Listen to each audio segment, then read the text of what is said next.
Yeah, so welcome everyone who's already here. Welcome to the finals game streaming for. Okay, let me double check the name of the tournament because I'm sure that's Kingfisher, but I believe it was Color Kingfisher. Yeah. Color Kingfisher tournaments, and the finalists today are Terracotta and Swiftly.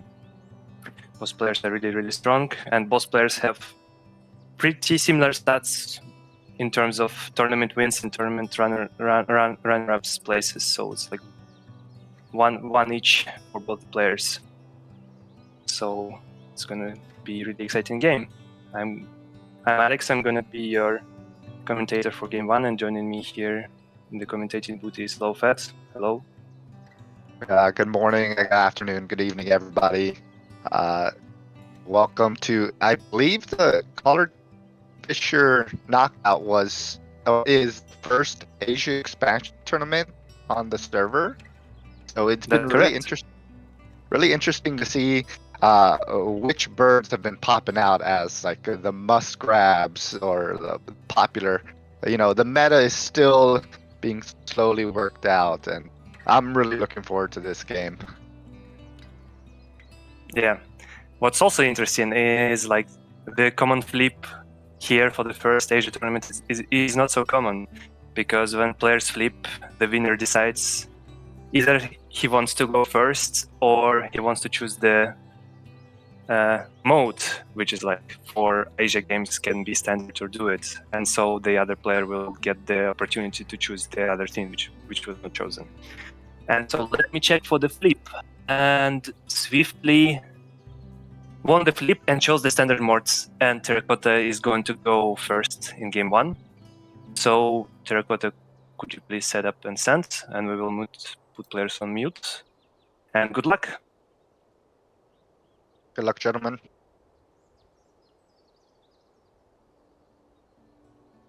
Yeah, I was really excited about Asia expansion, but I had a pretty rough start to my journey, and I dropped a lot of elo. But let's see, maybe I can learn some strats from the players here in the finals. All right, let's see. So nothing super interesting in the tray. Looks like Terracotta going first, and that Great Tit and the Crested Ibis definitely popping out.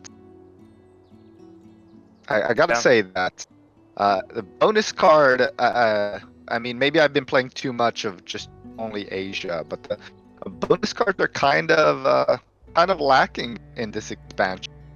Besides the Endangered Species Protector and maybe Pellet Collector, when you see an Asia bonus card, most of the time you're like, I don't want to choose that one, and I think that's the case here with that Forest Ranger. I mean, I tend to agree. It's interesting that Asia introduced a lot of new types of birds which can work with bonus cards, right? Such as this ibis. Like, it's great to see when you get the prompt from another player saying like, okay, yeah, you can also draw a bonus card, right? It's really cool. Yeah, but sometimes you don't want to share those bonus cards, right? Correct. We might actually have a slight issue here. Not sure if it was to the correct player. You see Odin's Raven is Swiftly's name. And I think Terracotta sent it to Swiftly, so do bear with us for one moment. Yeah, maybe slight miscommunication. What I am interested in, just to fill some of the space here, is how unique this tournament's flip made everyone's decision on whether to go first standard or the duet. A really interesting dynamic, because usually you win the coin toss and you want to go first, but it looks like duet has been the overwhelming favorite for that first choice, that first round. So Interesting how in the very beginning of the tournament, folks were thinking like, oh, can I choose the game mode, or can I choose whether I go first or second? And before it was 100% established, winning the coin flip means you get to choose the game mode and not whether you get to choose to go first or second. A lot of folks said, Mhm. hey, I'd rather lose the coin flip so I know for sure that I'm going to go first in duet. But that was quickly resolved, and now looks like folks who win the coin flip overwhelmingly choose standard as the game mode. And so now Terracotta will be going first as soon as Swiftly gets this game sent up. It looks like, yes, Yeah. there is miscommunication, so we will be sending another game here in a second. Yeah. In the meantime, yeah, what you were describing, like my experience here with the tournament, is like I wasn't really sure, like for the flips, if I want to go for the mode or for going first. However, if you win the flip, you basically decide like which mode you're going first, which mode you're going second. So it's always like to your advantage to win the flip, basically. But I still have no like final conclusion with regards to whether I want to like uh, go first in which mode, basically.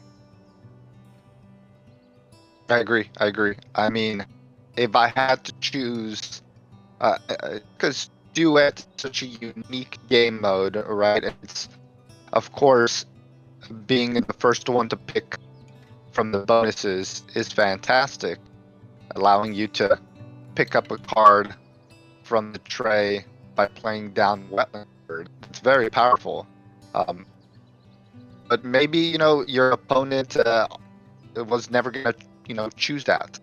So back at the game, and it looks like the tray's a lot more interesting this time around. I've got the American Robin painted white start and the new trumpeter finch. I really enjoy that bird.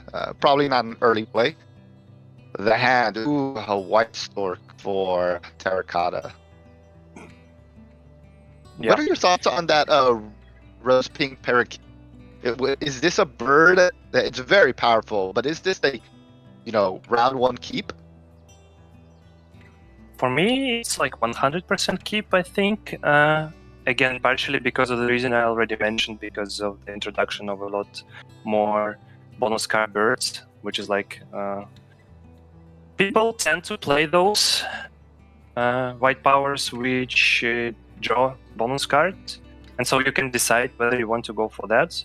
But also, there are plenty of other like white powers, such as play another bird. For example, on this trumpeter finch, you can lay eggs, I believe, based on the number of birds in your grasslands, or something like that. So there are plenty of white powers which you want to copy, and it's also nice because the parakeet is only a single food and it's flexible. So you can always hold it until the very late game to see if you have something like your opponent played something like kiwi, right? And it's like my kiwi is two discount. So True, I true, keep it and like 100% of the time. especially with like you said, the bonus card birds, not just birds that allow you to draw, but score bonus cards. So definitely that Yeah. Buster is being like the new Bonelli, and if you have a bird that can copy with it, that's definitely a keep to me. On Swiftly's side, not as impressive as a starting hand. Yeah, what like catches my eye immediately is that Coot, because Coot is cute and also can be a great bird in the tracking engine. But we have to find extra birds to generate more cards to like make it to live up to the potential of attacking 3 per turn. So I think Fish Crow can work as well. I mean, generating resources outside of the habitats is nice, but I have this opinion that maybe it matters less here in Oceania because there are plenty of birds that can do that in any habitat, Yes. basically. Very true. I mean, the Eurasian coot's kind of just a downgrade of that chaffinch. So if you're keeping it, you know you're locked into that wetland tucking strategy. That chimney swift pick is interesting.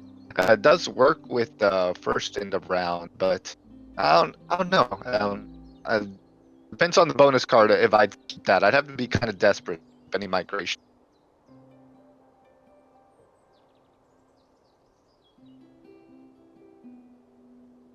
I mean, I also tend to like migration birds more in Oceania, based on the actions changes on the boards, right? So if you have a single bird in any habitat, the action is much stronger than on vanilla birds, and that makes migration birds, at least in my eyes, a little bit better. But you don't want to play like migration birds if you're playing for the mean, right? I don't think For like sure. I ever said like, okay, yeah, finally the song sparrow is there. I'm going to win. Yeah, it's more of a like not a desperation, but rather like the early game strategy to try and find those birds that can help you win the game. Right, and we haven't seen one yet, but those new migratory boar birds, the dove, and those are an interesting addition as well. Maybe we'll see that in one of these games as well. Again, like you said, not a desperation play, but an excellent way to gain a resource and a card as well. A rather quick plays from Terracotta here. Grab that robin and white star and placed it up in the forest. Meanwhile, swiftly tucking, drawing out great stuff. Oh, and a killdeer pops up. That's gonna be excellent with his white stork if he chooses to play that. Yeah, that's interesting. I find killdeer and Franklin's Gal a little bit less exciting in Oceania. However, I think they're still worth denying. But with the white stork and the middle arc in hand, I don't think it's an obvious play, because you have the white start. You can already lay extra eggs on the white start with the middle arc, and basically I think like the white stork provides more value because you're not discarding eggs, and you're also looking at extra cards. However, you reveal the cards to your opponent, which might be advantageous to your opponent as well. So, but I also really like the white stork compared to killdeer because it's 8 points against 1 to play it on the boards. Right. And again, if you need to pick up cards straight from the tray, you have that robin, which presumably Terracotta will place after the white stork. Swiftly here, trying to determine if Terracotta is going to be hitting the grasslands and deciding between golden eyes. I'm rather curious. Would you be playing a pink power if you're trying to go straight into the weapons tucking engine? Even if you know for certain that your opponent would have a grassland engine? I mean, at this point in the game, it's early, so I think that makes sense to at least consider the possibility.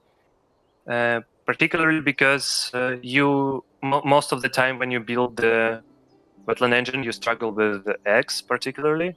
So both like GoldenEye and Kestrel, right? You at the time of picking up, I believe Swiftly had almost exact food to play both, so he needed like only one extra, which might be an option to play those birds and again have an extra value of like eggs from the GoldenEye on Kestrel.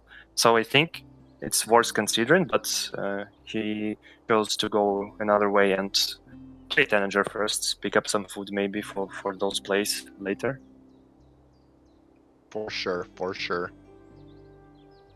Interesting how I feel like this is going to be predominantly a forest grassland heavy for Terracotta, and maybe the opposite for Swiftly.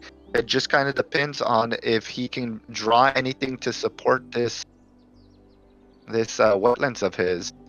This Terracotta and these hunting powers are so interesting because some of them are phenomenal must grabs, like the forest outlet, and then some of them I haven't really made up my mind on, like this Eurasian kestrel.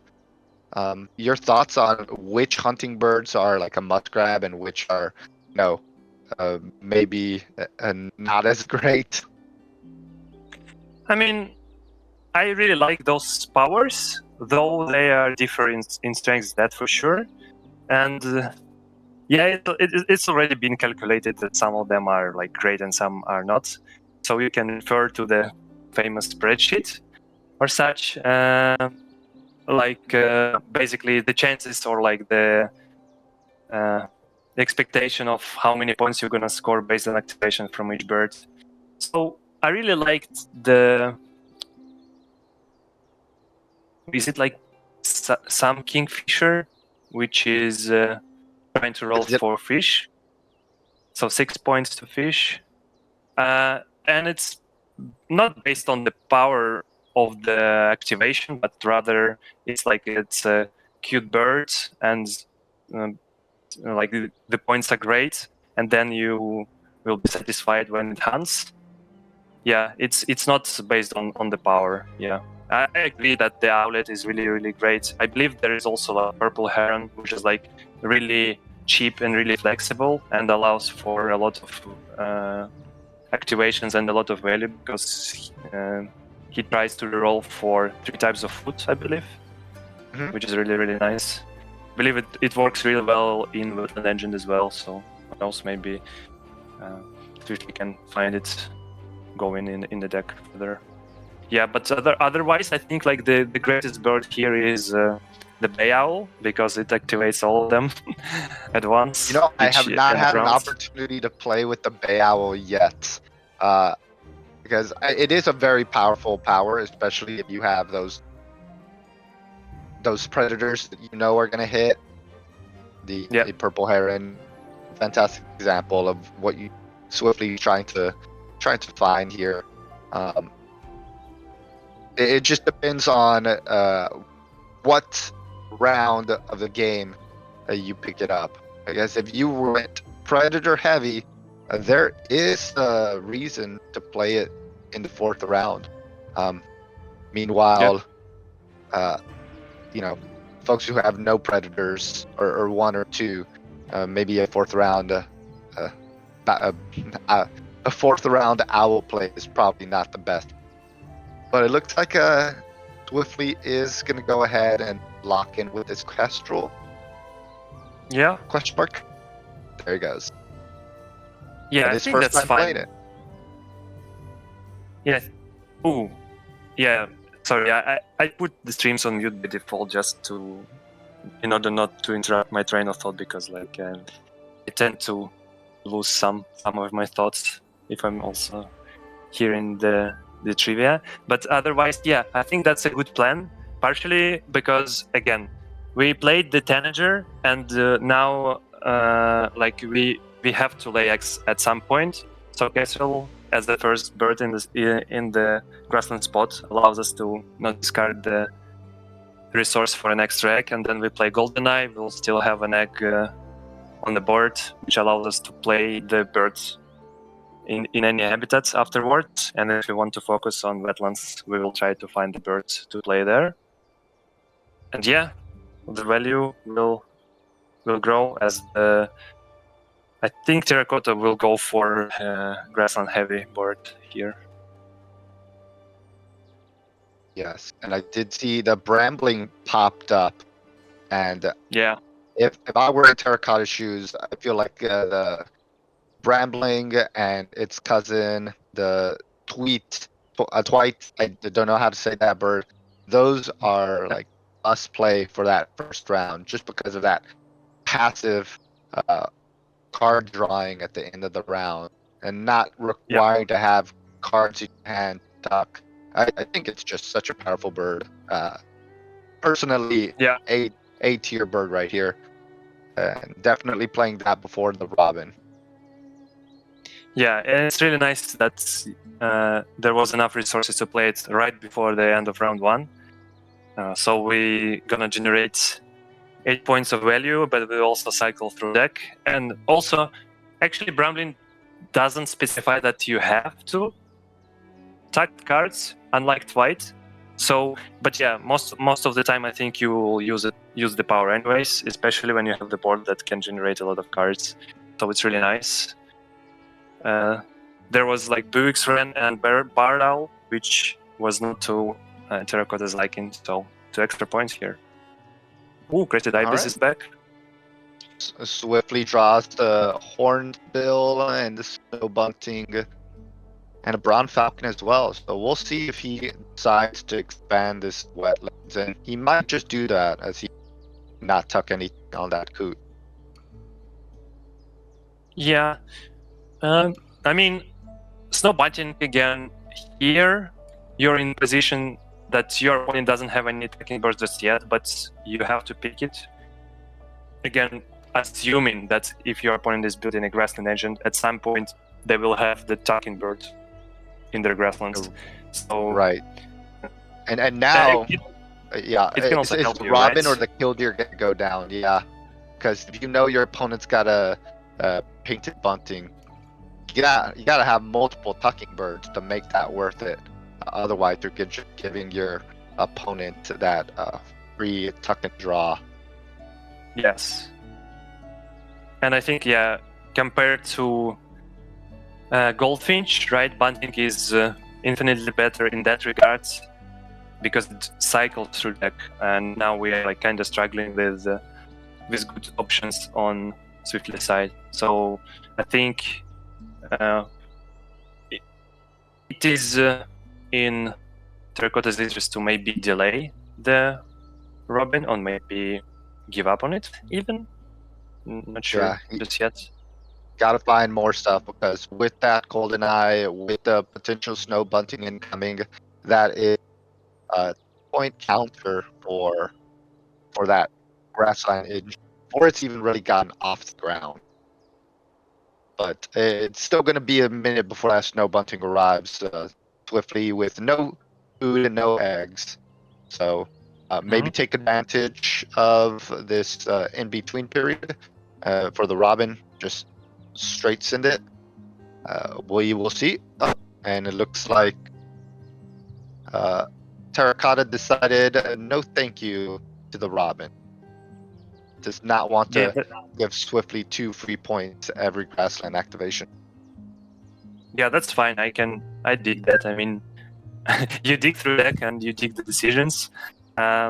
You can dig through deck by White Stork, and I believe somebody in the chat even suggested that we can play Killdeer with White Stork anyways. And so we look at 2 cards from Killdeer, and then we look at 3 with the White Stork, and I don't hate that.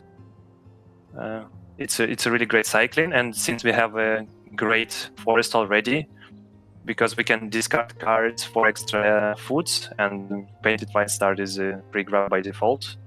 So I think, yeah, that's the plan, I guess, for Terracotta now. Got really with what 400 plus birds now, the ability to cycle through the deck is the most defining feature of who a Wingspan game, and we'll be seeing five cards per grassland activation. So let's see if it goes well for Terracotta. Now on Swiftly, will he be throwing down that bunting ASAP, or is it time to start digging a little bit more? I was kind of surprised that he committed with the golden eye so early and didn't decide to dig at least one more time. Yeah, it's awkward for now. I mean, we have to delay our actions a little bit. So if we like our birds, then we can draw food as Swiftly did. Practically because it's like a turns management here. When you have like the pink power, right? Terracotta delayed lane X activation as much as possible, but Swiftly had some things to do as well, right? So his activations of any habitat were not like super ineffective. And right now, yeah, I guess it all comes up here for like extra egg. Now we play the birds right away, I think. Brown falcon, and maybe in the wetlands, yeah. And then we dig, and then we're gonna wait for an extra egg from grassland activation, and then since we scroll through the deck, I believe at some point we will find the bird that we want to play. Yes, I agree. A good tempo if all things go well for Swiftly. Now, Terracotta, that white stork showed up the collared dove and the cuckoo, so definitely have to leave that collared dove. You just can't give Swiftly another pink egg laying power. But he may not need so because Terracotta's playing that Western Meadowlark to share some eggs. So eggs might not be an issue for Swiftly as he begins to dig. Mm-hmm. Well, it's kind of like a situation when you want to be reactive at this stage of the game, right? Uh, I think it's more for Swiftly. I mean, it's like it goes both ways, right? Because like if you have a pink power, then you kind of messing with your opponent's head, saying like, okay, if you want to lay X, go for it, but now I have free value from it. And so the players will try to micromanage their decisions around that single Barrow's Golden Eye, I think. And we saw that already with like 2 or 3 turns where Terracotta didn't want to lay X and just play the birds.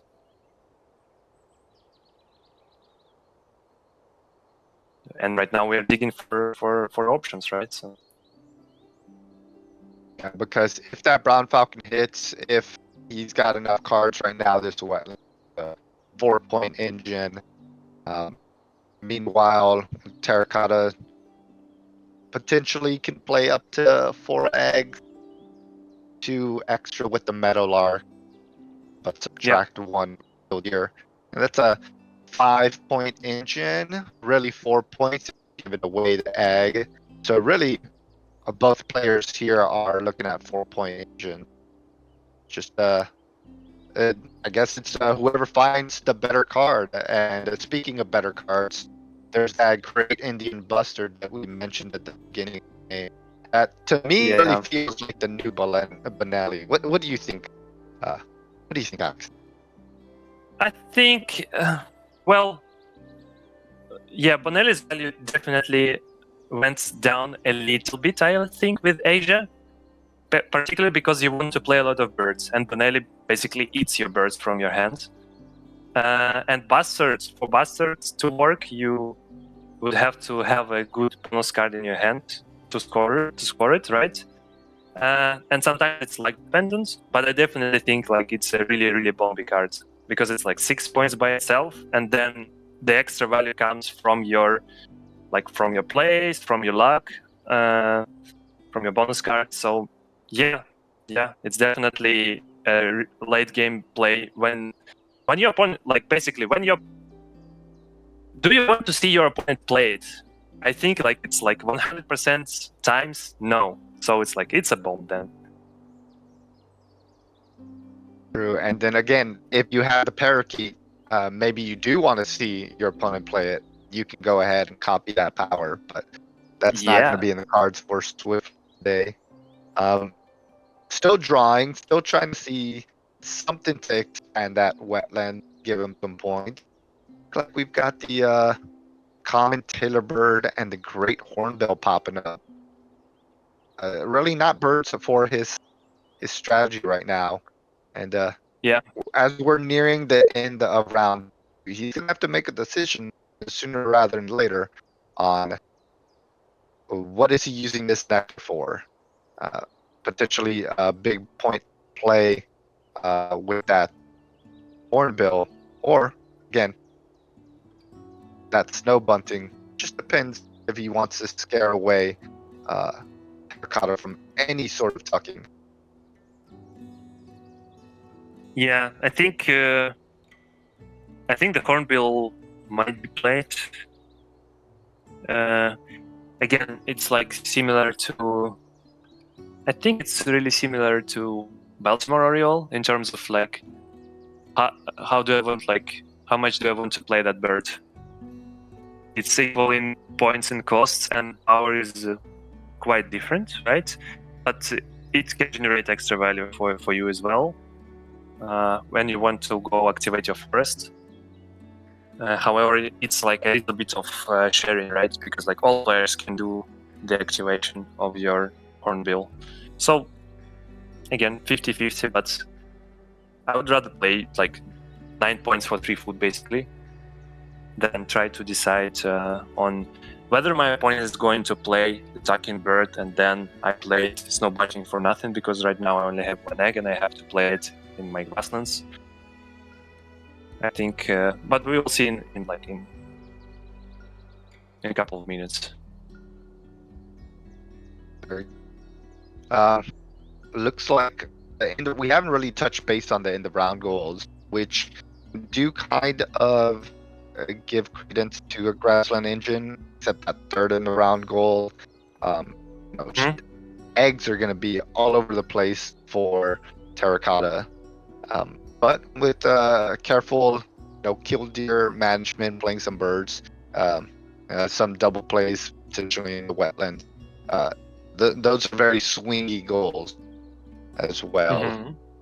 And neither player are really focusing on the forest here.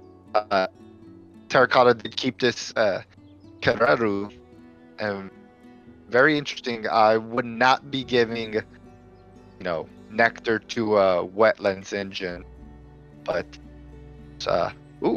and now we see 2 interesting birds come up Terracotta, that Kingfisher, but more so that Shrike, new Asia bird that I don't believe I've played once. But if you can give your opponent steady stream of worms, that's a very easy bird to play there.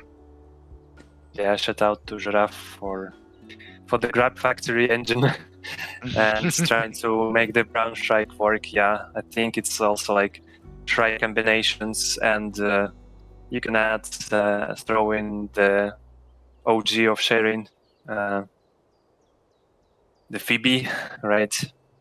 Grabs to everyone, but no, not for you. I'll take it right away. Yeah, I mean, the options here for both players seems all right. So we decided like what's between Hornbill and Snow Bunting. For now, Hornbill takes the lead, and it's interesting, right? We're playing the extra brown power in our forest, and now our opponent picked up the Lyrebird, which we didn't see, which is really interesting, because then maybe if we play Lyrebird here, we can generate a lot of value from copying something like Tanager. It's just basically extra foods, but then Hornbill, extra points, right? And right now, since we have a lot of options, it's always like it's gonna take longer. Now we have to decide, right? We keep in the parakeet over and over, saying like, okay, yeah, we're waiting for our opponent to play a good white power to clone. Now we have to play something because we have nectar to spend. And yes, this Lyrebird is really tempting. I mean, like, coping in the forest is really nice. But Brown Shrike even. However, we are not sharing grabs just yet. So it's gonna be just to fill out the first column and say like, okay, my grassland is even better now. But yeah, Lyrebird, I think, is the play here. And what I'm very curious, this Lyrebird, as you can see, even though Swiftly's gone for that Wetlands engine, Terracotta's got a bountiful amount of cards. And it's going to be very interesting to play and activate the Lyrebird to copy the Hornbill, and very keen how the Wetlands engine might not have birds too tucked under the Hornbill. So a net positive for the Lyrebird player. Looks like, I really wanted the Brown Shrike to be played, so I was Team Brown Shrike there. Unfortunately, not in the cards there, as Terracotta ends round 2 on top of Wiffly. Now we see, Yeah. oh wow, it's as if we bring these birds into existence. The Oriental Bay Owl appearing for Terracotta. I'm sure Swiftly would like his hands on that, but I don't know if it'll be in the. Oh, potentially it might.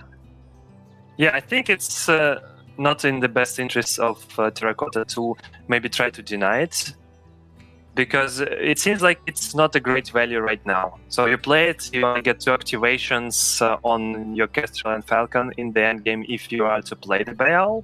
However, it's like this exact situation when you have to consider. And so you give your opponent this decision, and decision making here is really critical at this stage of the game. You also mentioned you're Team Brown Shrike. I'm Team Bulbul for sure. I mean, I'm happy to see this bird, so I don't think it's going to be played, but it's Bulbul for the win. Bulbul is a fantastic bird.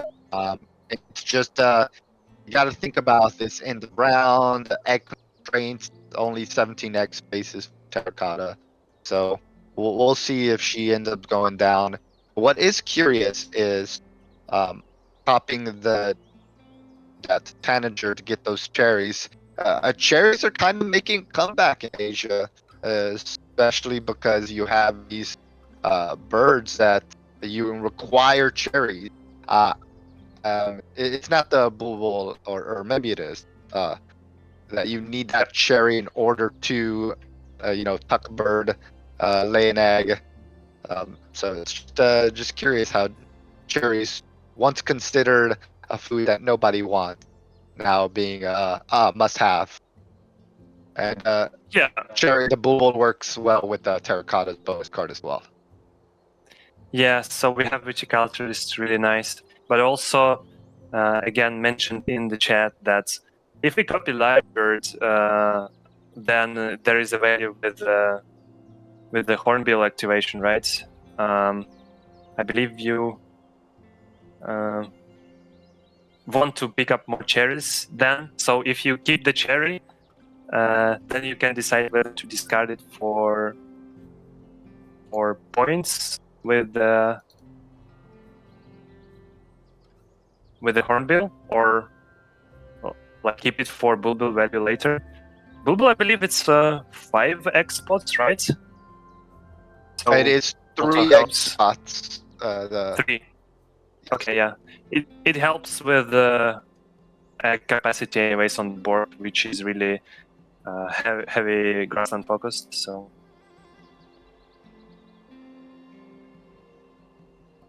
big points as well. So again, Team Bulbul.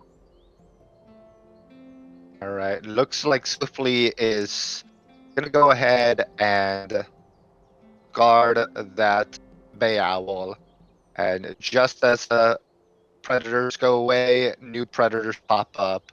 And I feel like Yep. you're gonna make something of this wetland. Time is now, but it looks like Swiftly is choosing to go off the top deck. I'm curious what his strategy is here. As I can see from Terracotta, yes, he might be giving away food. He'll be giving away eggs.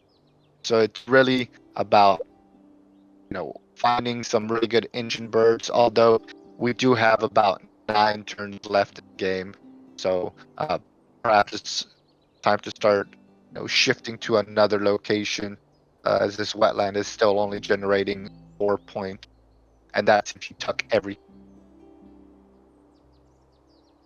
which it looks like Swiftly is not. I also wonder, like, why do we keep the Blight's Hornbill that low? I mean, with like GoldenEye, like provides like eggs in the specific type of nest, like the cavity nests. And so we are saying like, okay, Blightthorn build can bring like a lot of value played as a bomb later, but we are kind of struggling with eggs because we want to play birds, right? So I think it's again the decision making process here is like I would probably maybe not throw it, keep it for a long time, but then it's for me right now it's small chance that its hornbill is going to be played. Yeah. So that Gal, I believe the decision here was between Frogmouth and Gal, and here Gal helping us a lot with deck cycling. So I think that's nice. With only 8 turns left, you gotta find something real good because the Wetlands engine now produces 5 points if that brown ball can hit. Meanwhile, coming over to Terracotta's side, very food rich. So we expect to see some birds start to get played down to again. What is swingy in the round goal is birds with no eggs. So crested ibis going in, especially right now when Swiftly is so resource constrained. He has to get rid of either 2 food, eggs, or cards. And is Alex, a question: is there ever an opportunity, a time that you do not take advantage of that bonus card for 2 resources? Yes, I think right now is a great time to consider the possibility of not doing that, because I think like if we kept Blight or Bill for such a long time, it's like it's gonna be really hard to throw it right away. I mean, we have that extra grab here, potentially to say like, okay, bunting has no value anymore, so our opponent is not team to play attacking bird. So maybe.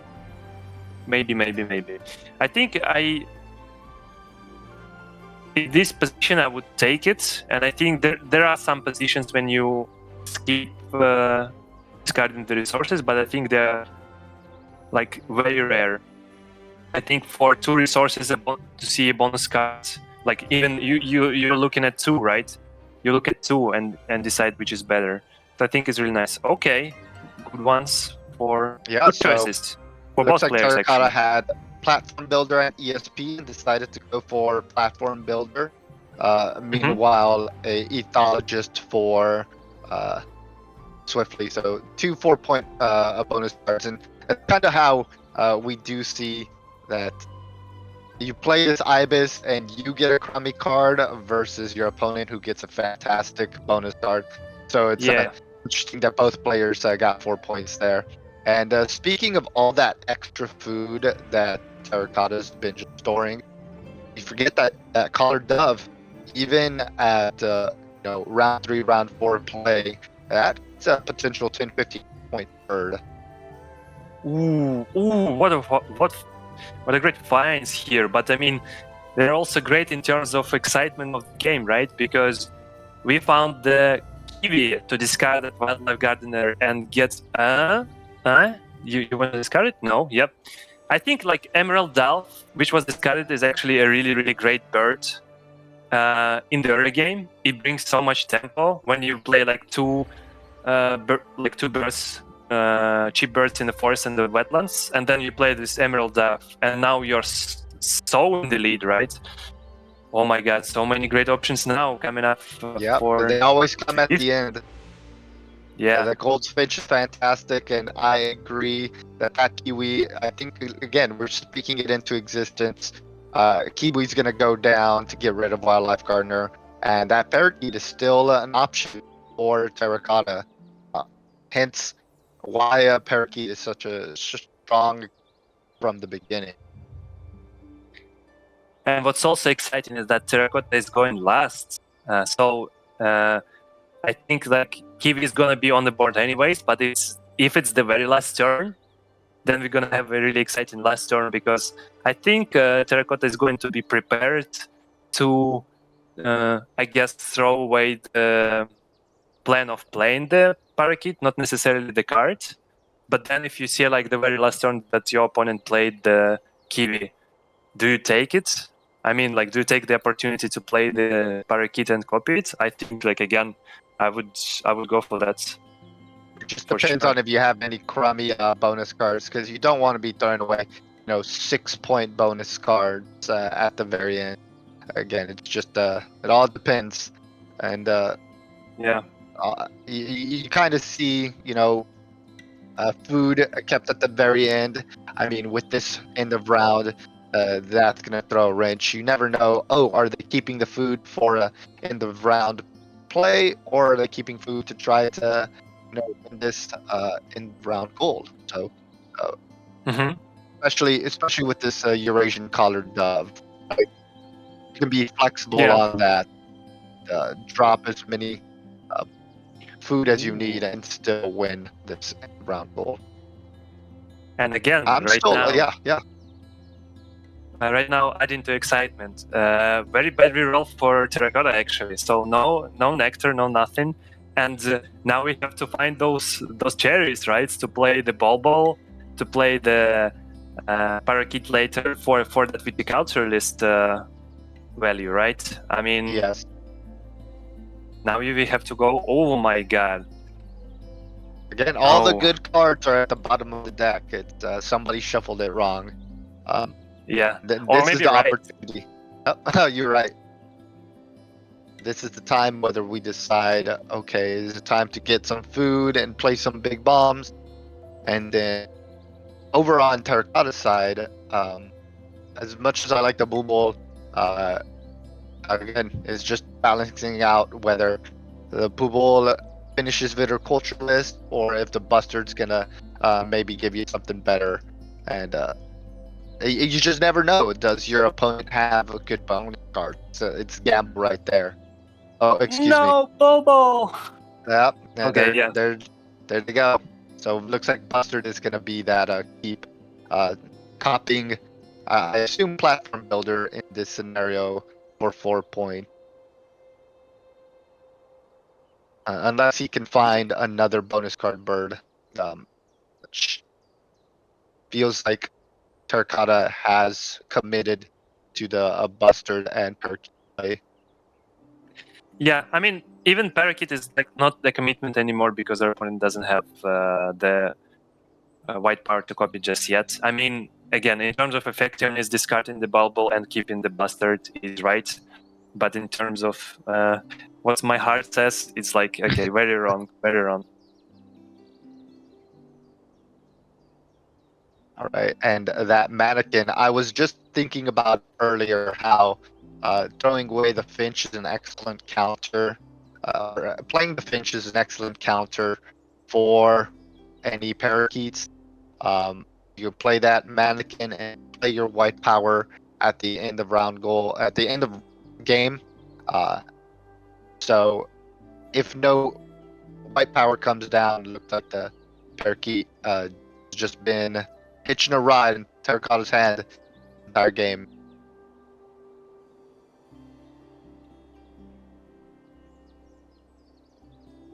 We see the Bustard go down, copy platform builder, which actually is 7 points, not 4. Yeah. Got the little Pied Cormorant came earlier. Yeah, IBC Cormorant, yeah. Carrero as well helped, Dove helped. So really, really great. But now we have information, right, on Swiftly's side saying like, okay, Bastard brought 7 points, so it's like extra 7 in hand. And we have to find those crucial points here. It looks like we've got probably the mannequin going down to get those nectar points, or swiftly. We really haven't talked about nectar.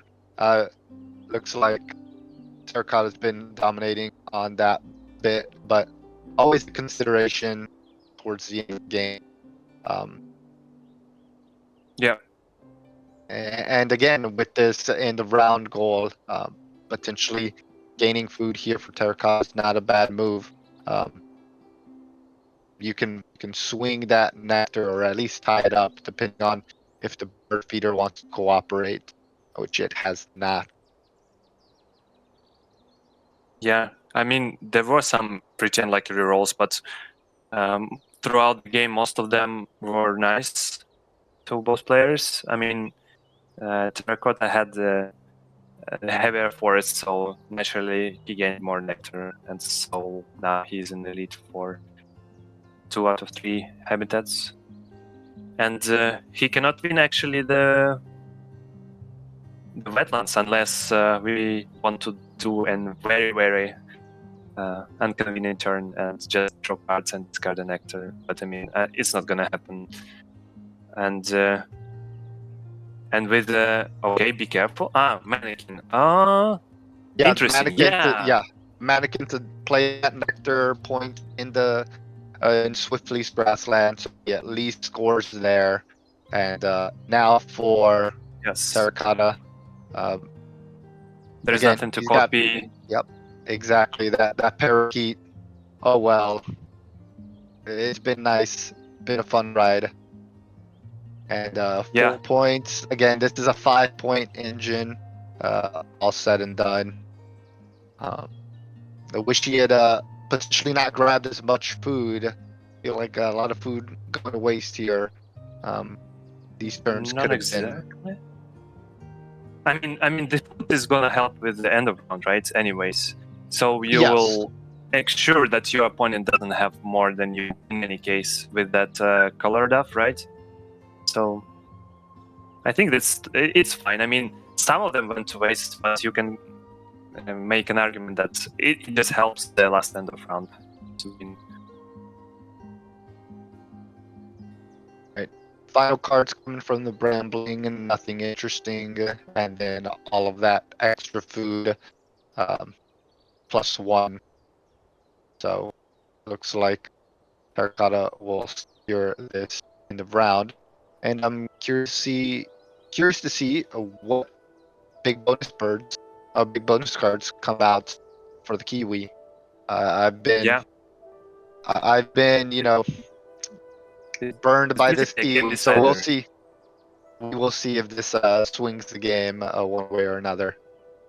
Yeah, it should. It should actually. I mean, right now we're trailing by some points, and now because we know about the bastard, right? So we discard in the gardener, and okay, 7 points. I think that's right. okay. That not great, not terrible. I mean, you did discard a 0-point bonus card, so in the end, we shall see points climb up for both players as Terracotta wins 2 of the 3 nectars. Here we go. Yep. All of those eggs, Terracotta. I'm curious about all the tucks.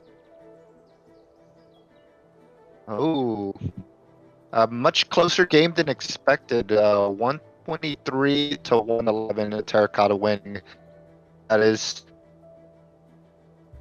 great game on behalf of both players. Again, for Swiftly, is just he did not find the wetland engine birds soon enough, and all the great birds just started coming up in round 3, round 4. So it is what it is, and looks like Terracotta takes game 1 on this best of 3.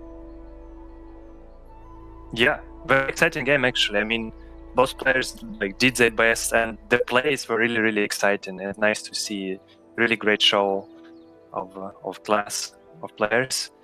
Yeah, so that was game 1, and for game 2 we're gonna have switch commentators. So thank you, Lowfat, for joining me here for game 1. Thank you, Alex. It's always fun to commentate. It's always fun to see some weekend Wingspan games, and it looks like we will be taking a short break. I gotta inquire with the players if they would like a break or if we're gonna go straight into it. It looks like we will have a 5-minute break here while we bring in our new commentators. Will be a Plexa and Determinator. Yeah, take it away. Good luck, guys. That was pretty good game of Wingspan right there. Hey everyone, I'm Plexa. Hello. And is Determinator around? Should be, as from earlier.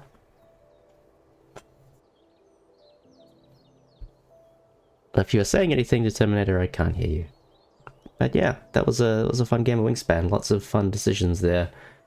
Always very intimidating playing against a White Stalk. Doesn't matter what expansion you're playing with, if it has the White Stalk, that is a monster of a card, and yeah, much closer than I think expected given the respective players' starting hands. So fun game. Hope everyone enjoyed it.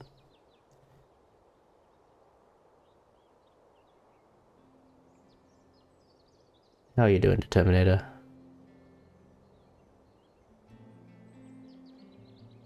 Still running into some issues. Well, this next game is going to be duet mode, which is a little bit exciting. I'm pretty happy I get to look at the duet game. Which is a little bit selfish on that one, because obviously the duet board and the duet end of round goals change things pretty significantly. And earlier on in this tournament, there was a small discussion around kind of what the meta is for side selection when you win the coin toss, because normally it's pretty straightforward. You want to go first because Wingspan has a slight advantage to going first. I don't think that's any particular secret. But I think the prevailing wisdom at the moment is that you have slightly more going first advantage if you're playing in the duet mode. So a lot of players, whenever they win the coin toss, which Swiftly did, will pick standard as their choice so that they get the opportunity to go first on the duet mat, maximizing the chance that they can get that point. So with Terracotta going first in the first game, we'll see if Swiftly has an opportunity to strike back in game 2. If I am to kind of hypothesize as to why the first player advantage in duet is slightly better, it comes down to the bonus spaces on the duet mat. Being able to have first choice over all of those bonus spaces gives you slightly more tempo advantage. For instance, the play a card to the wetlands and draw a card spaces are particularly high value on that very, very first 1 or 2 actions. And if you're both competing for, say, the fish bonus spot, then having first access to that is pretty massive. And I think I heard some noise from the Terminator. How you doing? It's good to see you again. No idea what happened there. I just had to reset the turn off and turn on again, and it usually works. There we go. Hello. There we go. How's Hello. everybody? How are you? There we go. Looking forward to this. Yeah, this is Excellent. hopefully will be a Very fun. interesting decisions we had, and looks like we're getting underway. Yeah, so with Swiftly going first in duet, he's probably hoping that he's going to get an equally nice starting hand and can take advantage of that position. But we'll have to see what happens. How have you been liking the duet mode, the Terminator? Oh, I absolutely love the duet mode. Yeah, it's becoming probably my favourite mode. Just all the extra tempo you get from the bonus, it's just so awesome. And yes, you get to get your game up and running straight away at the start with extra eggs and stuff. It's just so good. Oh, hello. Hello. That's a nice hand. I think we're both looking at that Bioweaver in hand. Yeah. Yes, Weaver. that's right. What a card. Yeah, it's all the advantages of your famous tuck and lay birds and wetlands, but with the opportunity of just throwing a couple more cards under there to score as many as you possibly can off of it. Really great first bird. Not so hot on the bonus cards. You don't like seeing Zoologists so much on OE boards, but at least with that population monitor, you only need 2 birds to get some points for it. So Yeah, I actually don't mind the population monitor bonus cards. Like, they're a pretty easy 3 points, and if the alternative is, like, as you say, Zoologist, which is kind of notoriously difficult to get on OE unless you have the great setup that allows for it, I just take the 3 points. Like, it's you're not asking too much. You can sometimes even get that with one play if you're thinking like Sister Cola into something. It's like done basically. Absolutely, yeah. Yeah, with the Bioweaver, if you're thinking of going to Wetland Engine, then there's going to be some more flexibility with the grassland plays that you can Absolutely. You don't need to be too thinking about like injured birds. Actually, about willow tit as well. Yeah, I like the willow tit. It's perfectly good. Accessible first forest bird on food and almost guaranteed cash. So. Yeah, I think normally this isn't a bird that I'd be super enthused about keeping about on baseboard, only because it's not giving me extra food, and sometimes when you're playing these wetlands heavy setups, you want that extra food. But the willow tit does hit a number of the bonus spaces, and so you're virtually guaranteed to get a free food just by playing it, so it's virtually a free card. So with that, plus the early egg access from Bioweaver, makes a pretty strong, compelling argument just to keep it. Very low opportunity cost from just keeping it. Like, what are you sacrificing? A fish that you're probably not gonna worry too much about? Like, it's not a big deal. Yeah. Yeah, thinking long and hard about it, but yeah, here we go. There we go to Terracotta side, and a few more decisions to be made there. Oh, yeah. Yeah, I think this is a somewhat less good hand, but that's okay. Clark's Nutcracker is not the worst bird to see in hand. Endangered Species Protector is a very nice bonus card to spot with Planeswarbler in hand, so that is bouncing this hand way back already. But Clark's Nutcracker has the opportunity to get plus food early on, plus the opportunity to cash it later on. I mean, classic bird, but it does the job. I'm kind of looking at this red wattle lapwing. Pretty controversial opinion, but when I'm in the mood for coping a wetlands bird, I don't hate it that much. Like, you might get an egg off it, and if you don't have anything better to do, I don't know. Yeah, I agree. If it's already wet, I think it'd be best only better than the cockatiel anyway. So yeah, certainly a lot better than the cockatiel. The cockatiel being somewhat difficult to use. yes, that's right. But looking like we might just keep the Clark's Nutcracker and Planeswanderer. Yeah. Fair enough. There's the duck in the tray, which obviously is even better with the SP, so you could even think about picking that up as your first one. Yeah, I mean, if given the opportunity, Terracotta could very easily just take the white-headed duck and the Bellsvirier, and that's already a 9-point ESP if they can get it all down.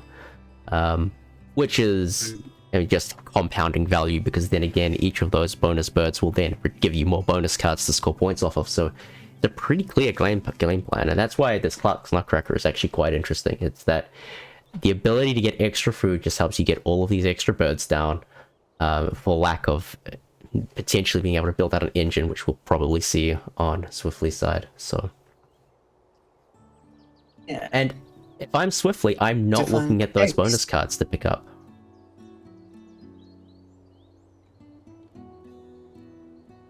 No, I don't think you'd want to necessarily put the Musket away. No, I think Terracotta would be pretty safe.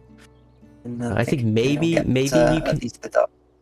Maybe you take the duck just to deny it, but I don't know. We'll see what Swiftly decides to do. Yeah, I suppose he could pick it up by playing the Bioweaver and getting the bonus space and picking up with that. Could definitely see that happen. Yeah, tough decision. Because you also don't want to roll 16 yourself and give your opponent a really powerful bird. Looks like Swiftly might be eyeing up that free food. Grab that extra nectar. Yeah, okay.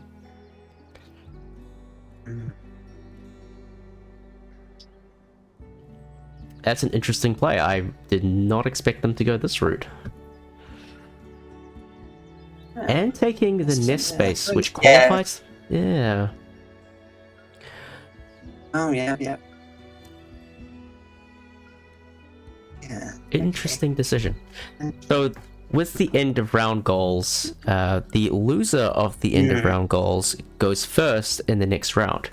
So there is a pretty substantial decision to make in the first round as to whether or not you feel confident enough to actually want to win the first end of round, because going first and having access in the next round, having priority over the tray, is pretty valuable. White-headed get It snap is only buffs. 2 points. Yes. Mm. Yeah, so it's not. Later AORs are more important, sure. Yeah, But yeah, that would have actually met 3 of the end rounds for that space as well, so pretty good space to pick. not too bad. That's the other thing about Duet that's somewhat different to standard mode.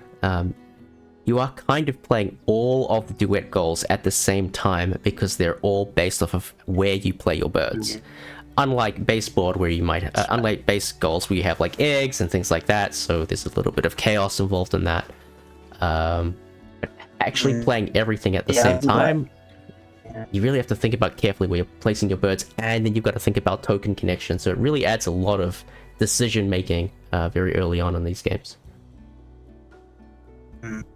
Yeah, I really like that, yes. I'm not a huge fan of like end of the round part of the game. It's the part I least enjoy, but I do like the fact that you can, with the duet, you can sort of place it on a spot that helps for all like lots of around at once, and anything as I say, concentrating more on the last couple bits, and you're going to do pretty well, really. Alright, so swiftly not finding anything particularly interesting, but at the same time, there's no harm in keeping cards in hand. You can always tuck them under the Bioweaver later, keep your options open. Being able to do a double play in the forest is kind of the dream with your wetlands engines, so Downy Woodpecker is a pretty good keep, I think. Mm-hmm. Yeah, it's pretty nice. Yep, you're seeing a white-headed duck, I suppose, and Tuli probably not going to be picked here. Yes, blue fruit. Ooh. Oh wow, that's an amazing bonus pick away. Yeah, Omni, like that's probably a high roll. That's probably the best card that Terracotta could have found. And the blue throat, that would have been incredible for Swiftly, so that's another amazing deny, I think. Yeah. Pretty great off just 2 blind draws, honestly. Yeah, very much so. And Oh, okay. oh, hello.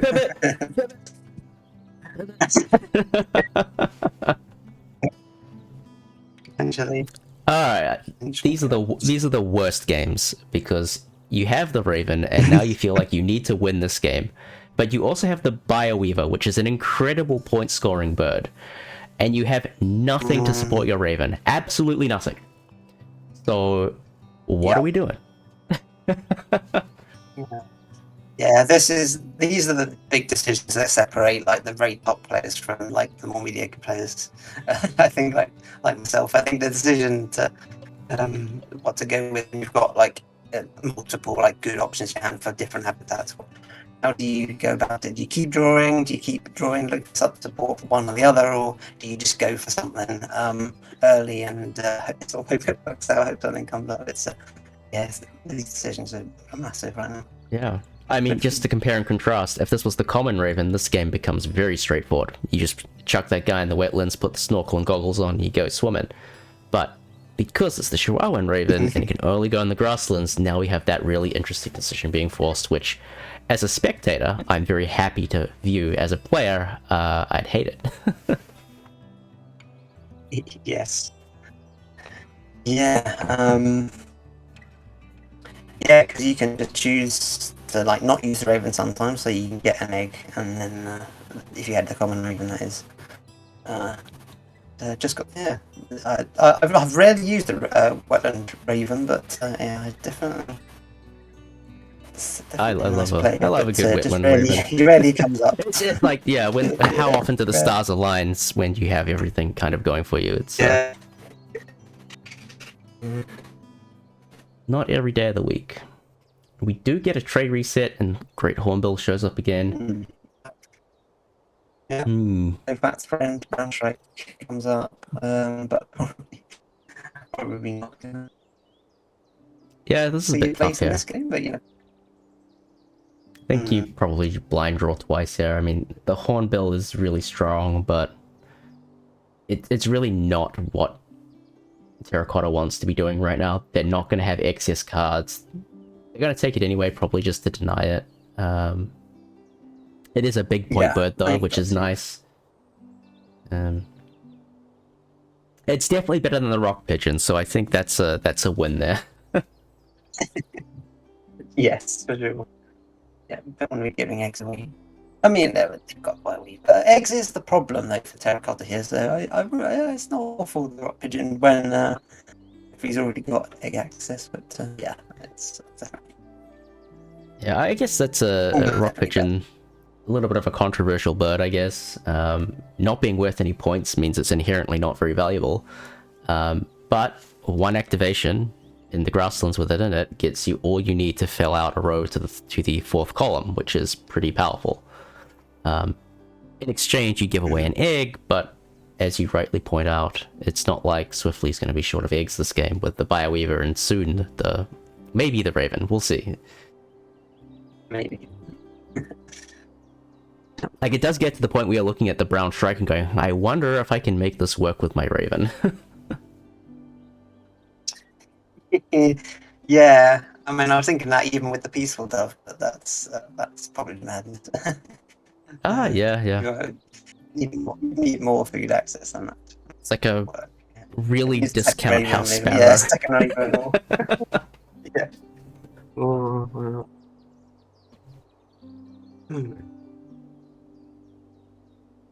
All right. Looks like Terracotta's happy enough to start committing some plays down. Is it? I wonder if they're just going to play this Blue Throat. Throw that in the grasslands and get a little bit of passive benefit. Get an egg. An egg from bonus spot. Also true. Also true. Yeah, unless Swiftly gets there first. There's all three of them meet Blue Throat, so no problem. Yeah, I do wonder what Swiftly's going to do here. This is a pretty pivotal moment, really, with... Okay, looks like they're going to commit to the grasslands. Sorry, commit to the forest, sorry. Because you have that nectar in hand, like, what do you do with it? Are you going to go hunting and just hard commit to a Raven game plan? Are you going to do something else? Yeah. It looks like they're going to go something else, and I don't mind that at all. I mean, we can get some food back from playing this woodpecker. We can then play into Bellsveria, or probably maybe even the Peaceful Dove if they're not spending the seed on the woodpecker. And try and build a bit of a forest engine. Not going to the Interesting. bonus spot. Yeah, preferring to connect the tokens. Oh, using the Peaceful Dove to get the bonus spot. I Okay. see. Yep. Fair enough. What's really funny is we could have done that in any order, just by swapping the food around. Yeah. Oh no, we couldn't have. It's a berry. Never mind. I lied. Oh yeah. Okay.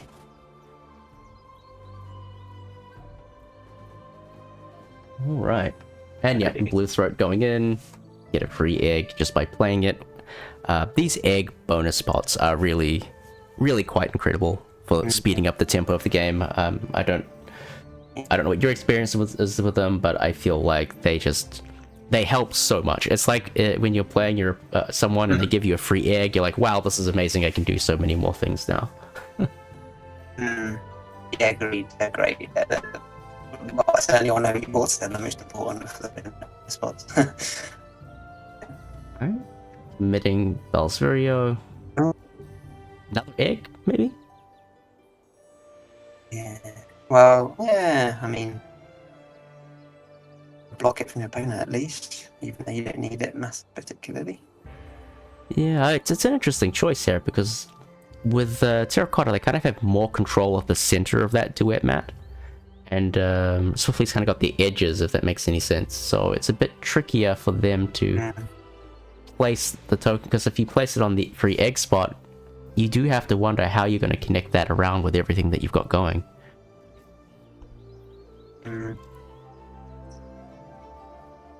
Yeah, there's so much gambling to be done. Oh, and not too bad bonus card options. Yeah, I mean, I'm intrigued by both of them. Taking bird counter, take the safe 2 points. I guess if you're already dealing with Grassland's population monitor, you don't also want to have to worry about worrying about if they're actually just grassland birds or not. But yeah, I mean, you could, with the brown strike, you could have had 4 different nest types and 3 birds for prairie manager. But no, I think realistically, bird counter, all of those birds are going to be very, very, very, very valuable for Swiftly. So if you can find any of them anywhere, they're going to be very valuable. Oh, our good friend Philippine Eagle. Everybody's favorite Asia bird. I mean, Terracotta has to pick this up, right? You just have to do it. Like, at this point, it's a 9-point bird with Endangered Species Protector. Plus the opportunity to get more bonus cards. Like, you just have to take it. Yeah, absolutely. It's still sufficiently early where you probably will get a hit off Phil. Probably. I forget the exact EV for round 2, but it's around 50-50, I think. Yeah. Yeah, you got to go for it. Oh no. Oh, and immediately we reveal the Rosie Starling. Well, now we have some decisions to make on Swiftly's side. I mean, Swiftly's just had decisions all game to make. Can he support Rosie Starling and Bioweaver in the same habitat? That's going to be the question he has to answer. I think the answer is currently no, but with a couple extra plus draw cards, even something like a Brolga, even though it gives away an egg, suddenly you have a pretty crazy wetlands engine going, and you can do the really cool thing where you score a ton of points through rounds 2 and 3-ish, and then you play a ton of birds between rounds 3 and 4 to score on the duet tokens as well. Even if you do end up losing all of the nectar, you kind of compensate with a ton of tucks plus control of a lot of duet spaces. Like that. Anyone who knows me knows I love a wetland engine. It's my favourite part of the game. So even though yes, you're right, there's not real lapping cards. I'd want to go for it. I want to Duke and yeah, as someone said in the chat, so look for Ordering Skull. Look for any card give us would be immense. Yeah, and you're getting the food, you're getting the eggs. I know you already set up the forest, and that's awkward, but you know, you could still potentially use that later to play big point birds or whatever. So I think it's fine. Yeah, and I can see Swiftly thinking about whether he wants to throw away the Bluebird or the Kukul. If he does manage to play the Raven, the Bluebird, and the Kukul, that is 5 points of population monitor. So it's not super straightforward, but I would agree that ditching the Kukul makes a lot of sense here. Yeah, the Bluebird I'd probably want to keep in hand, because that's exactly the kind of thing that works super well with the Rosie Starling.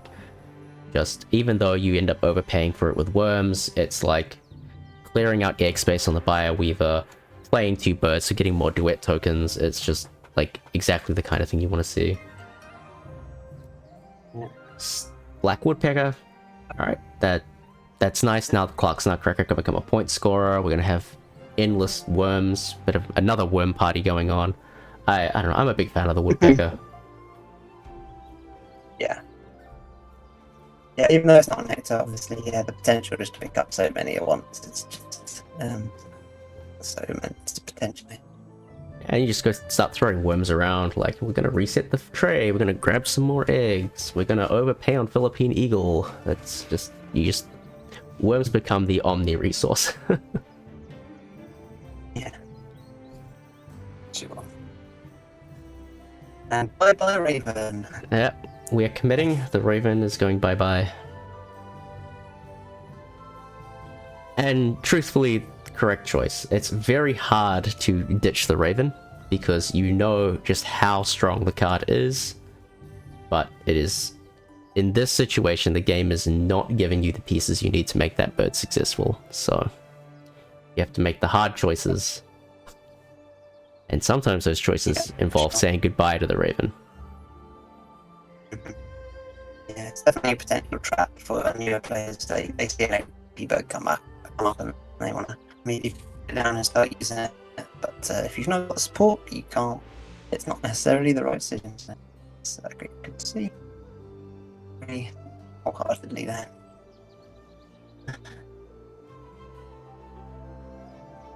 Alright, so Swiftly's got themselves a pretty clear game plan ahead of them. And I think Terracotta is forming a pretty clear plan as well. Get the food together, play all these bonus birds, score tons of points. We still haven't solved our card draw problem, which is the only real problem on Terracotta's side. But I think the Woodpecker kind of soft solves that problem, because you will have enough food to just reset that tray as many times as you need. And that's going to let you see potentially 5 cards with the tray flip plus the 2 blind if the tray flip is terrible. So yeah. I mean, eggs are also a little bit of an issue at the moment. I'm just wondering that back shoulder kite. I'm surprised I didn't think about taking that back shoulder kite. It would certainly be nice. yeah, I think what I'm seeing is they think they can probably play a couple grassland birds and kind of pay their way out of the egg problem. They have enough eggs to do that right now. So I agree eggs is a problem. But right now, like, if I'm to assess their overall position, that the card drawer is really the weak link. We also have to get Philippine Eagle into the game, and that will probably be the biggest challenge over the next little while. Probably Black Woodpecker. Yeah, Feeder's in a really poor space. Yeah. But maybe you can just overpay with worms, so... Yes. Yes, also the feed obviously bad for the getting the kite as well, so it's maybe another reason not to take the kite. But, here we go. So, Woodpecker. maybe it's worth talking about end of round 2 here, because now this is where things get interesting. I mean, typically one player is going to say, I'm going to try and win round 1. Usually the first player should be aiming to win the first round, unless their opponent is like obviously going for it, simply because if they don't get any points from the round, automatically the other player is going to go first anyway, so you might as well get 2 points out of it if you can. EOR2, on the other hand, there's a little bit more conversation around, are you going to play for it to score points, or do you want to get first access on that tray? And it's not really a clear decision from either player. No. Because I think Terracotta has the best capacity to do that. They could very easily put down another Grasslands bird and tie up the end of round. But at the same time, they're the player that probably wants to see that tray far more than Swiftly, who's going to see all of the cards they could ever possibly want to see. Yeah. But as it stands, I think it's not too bad for Swiftly in that sense. You're going to get some points, and the turn order's going to flip back to you. And there's kill there. That's just this game. That's how it works. Yeah. And obviously the kite would have been good with Raven too, but that came up after the Raven. Yeah, it's just the game has a funny sense of humor. Yeah. But with that said, I don't think Swiftly has too much of a right to complain at the moment. I think I'd be quite happy playing their position at the moment with 2 very, very strong wetlands birds and some good plans for the future. Yeah. Interesting suggestion from chat. The little bitten. Interesting suggestion from chat, throwing the killdeer into the wetlands. That's a spicy suggestion. That would have given the extra cards to fuel both of these birds. It's not terrible. You do lose your egg source, which is a bit of a problem, but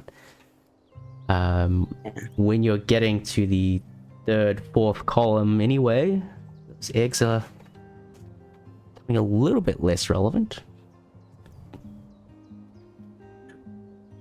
Now the chipping sparrow has come up. Ooh, that is... Okay, Terracotta has a big decision to make, because if they want the chipping sparrow, they getting down Philippine Eagle is going to be a huge challenge, and then you're playing chipping sparrow into the 4th column on the start of round 3, and that's a bit of a feels bad. You probably still need to do it because you just have no eggs otherwise. But it's a very awkwardly timed chipping sparrow, and I do wonder if they're going to, because the choice, are you playing chipping sparrow, or you're playing this great hornbill, which is worth 8 more points, plus the potential for more points if you happen to find any fruit. It's this is another interesting pivot, well, not pivot point, but a pivotal moment that definitely warrants a think. I truthfully don't know which one here is better. Like, my first instinct is chipping sparrow because I love, eggs in the forest is amazing. But on the other hand, how on earth am I getting that down? Yeah, I think if you go for it, I think it's going to delay the Philippine Eagle because it's still worth 70 points to you with ESP. But I think it's not like awful if you miss one activation. So I think if you're going to go chipping sparrow, I think you just gotta do that. Oh, and then Finch as well. Very nice. More decisions. Now we have a very, very, very full forest between chipping sparrow, house finch, hornbill, and Philippine eagle. So, Yeah. I mean, And yeah. Not many chipping sparrow, house finch is if those cards were in hand at the start of this round, this would be a very, very different game. But coming into the end of round 2, start of round 3, these low point, high, very strong power birds become very difficult decisions as to whether or not you're going to see the appropriate amount of value out of them. House Finch, I think you have to play that. I think that's just so good for their current situation. Getting alternate drawer access. Yeah, alternate drawer access in the late game here is just so valuable. The ability to pick up something from the tray without having to use our really weak wetlands action is massive. Chipping sparrow solving the egg problem is massive, so I feel like you've got to play them both, even though between them you're getting 0 points just by playing them. Yeah. Sorry, 1 point. 1 point. Yeah. Yeah, no, it's I think you've sometimes got to commit even with these low point birds here because as you said, this could be so strong here when you've got issues with cards and eggs. I think you've got to go for it even though it feels bad. I agree there. Not much else other direction really. Yeah, and I guess like to present the counter narrative, it would be you're going to play Philippine Eagle, which is effectively a 8-point play if you play it in column 3, plus 3 tries of the bonus card. You're going to play Great Hornbill, which is automatically 8 points more than Chipping Sparrow, or 6 points more than the House Finch. Like, maybe you want to be playing these things in the grasslands. Maybe you want to play your big point birds in the forest while you still have the space for them, and then throw House Finch into the grasslands and use that as your way of picking up cards. Grab those extra eggs, forget about the Chipping Sparrow, and get your alternate card draw going in the grasslands. It's a tough choice. But we do want to pack out that grasslands eventually, because we eventually want to get down that Plains Wanderer, draw as many bonus cards as we can to maximize the scoring of that. So, tough decisions to be made. Yeah. Yeah. And yeah, I'm still gonna say I think that's like Terracotta, but Mondo, he's gone for the Chipping Sparrow now, so that's what he's thinking about. Something the Canagoose? No, I don't think so. Whitbird Canagoose? No. I don't think that's. Let's go with the. Well, some interesting stuff is happening on Swiftly's side as well. I mean, Swiftly has a pretty clear game plan of drawing, so it's not super interesting to talk about. But they are starting to get to the point where they're not finding any components that are working with the wetlands, like Proto-Warps. Great bird, love it. It's just not the card you want to be playing when you have a wetlands engine. And Yeah. like maybe they have to resign themselves to this hummingbird just to get another card in. This wetlands is really not coming together. So they're going to have a hard think about whether they want to double down on this wetlands that is going to be up and running pretty late, realistically speaking, or if they're going to start looking for other options. It's starting to become an interesting decision for Swiftly as well now. Yeah. Sure. He's got Nectar. What's he gonna do with it? Is he gonna draw again and hope something comes up, or just play the plus 3 Warbler? Let's see. Alright, so Chipping Sparrow Meanwhile, is Chipping into the Sparrow's game. So no fill. Well, for now. Do you fully expect that to go in? Fully expect that. Like, with Endangered Species Protector, I mean, one of the, probably the most annoying thing about Endangered Species, no, it's not the most annoying, but one of the annoying things about Endangered Species Protector is that it doesn't actually say birds with the bonus card symbol. It says birds that allow you to draw or score bonus cards. So, Philippine Eagle, it does qualify, even though it doesn't have the bonus card symbol. Yeah, that's right. Read the small print, folks.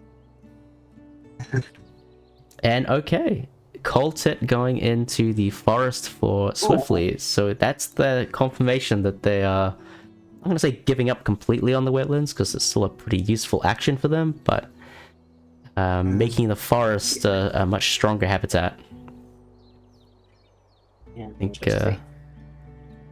it's a pragmatic decision. I don't think they made that choice with a smile on their face, but... No. It's still nice. The Coltet is either a cache or an egg, which is really nice, so... could be worse. Flexible. This next trade could be massive. Both players have issues of varying kinds, and this next... Who's going to bring in round? Who's going to go first round? That's it's going to be interesting to see, and what's going to be in that trade. Yeah. So Terracotta cannot play another bird, and neither can Swiftly. So they will tie the end of round, meaning Swiftly will get first access to that tray, if I'm tracking the turn order correctly. Yes. All right. How many worms? Is it a worm party? Oh, you hate to see it. You hate to see it. You can tell, or at least I'm pretty sure Terracotta was expecting to be caching a seed with that Clarksnut Ratcracker, but they reluctantly took it as food because the woodpecker just totally whiffed. Yeah. Yeah, that's very unlucky, yeah. Gave up on the one worm, and wasn't a gamble, unfortunately, it didn't pay off. Yeah, I wonder if this means they'll commit the House Finch still or not. This is it. Not sure.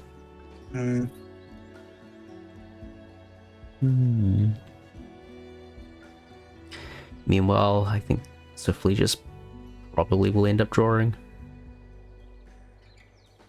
No point taking food when Nectar's not going to be useful. Yeah. Yeah. So this game has really evolved since the start of the game, where we were both like, "Wow, buy a Weaver, this is amazing." I actually don't know which player is in the lead, or which player I would prefer to be at this moment in time. Because on paper, I think Swiftly has the better birds, but I feel like they're all reliant on being activated many times to find all of their value, and it's becoming increasingly difficult to justify those activations. Whereas Terracotta has all these big point birds in hands with the potential of scoring many points through bonuses. I almost feel like the game is shifting to their advantage, but it's hard to... It's still very close. Anyone could really win this. Yeah, agreed. It's be fascinating to see how this goes now, because it's a big decision to be made for both players in the end of that round, and And it looks like they're both committed now, and we'll see how it goes out. And yeah, I agree. I think the ESP is the ESP would. I think it's hard to look beyond that, even with what else is on the board. Even with whatever else is on the board. ESP, a few bonus birds, it's got to be good. Okay, nice. Now the noisy miner and the mannequin have shown up. I mean, in another game, that miner would be huge, but probably not this game. But it's still, it's going to be a decision because it's a bird counter bird, so it's automatically worth 2 more points. But are we ever going to have the cards to be able to tuck anything? I think getting rid of it is the right decision. Yeah. Just denying it there because he can see Terracotta struggling a bit with eggs, so I think that's 100%. Has like a decent amount of cards in hand. I think that's a good deny, and he doesn't know it, but he does have Terracotta does have Omnivore, so it's definitely a good. Yeah, yeah, and the House Finch is indeed going into the game, and thinking of taking this corner bowl nest spot, which I actually think is really smart. I think it's very unintuitive to take this spot, but it actually is just denying a spot for your opponent to take in the forest, so it's 1 point less on the duet token, and you're not connecting that other bowl spot up anyway. Like, if you're able to do that, then great. I think the denial is really good.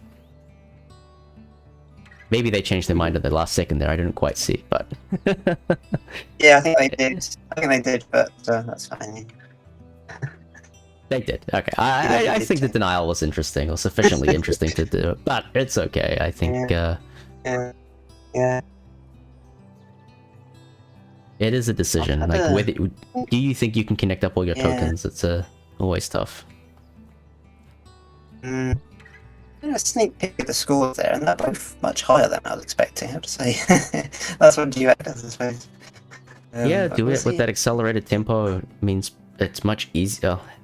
It's comparatively easier to score a little bit higher, just because you're getting birds down faster. You're getting some free points through the bonus spaces and things like that.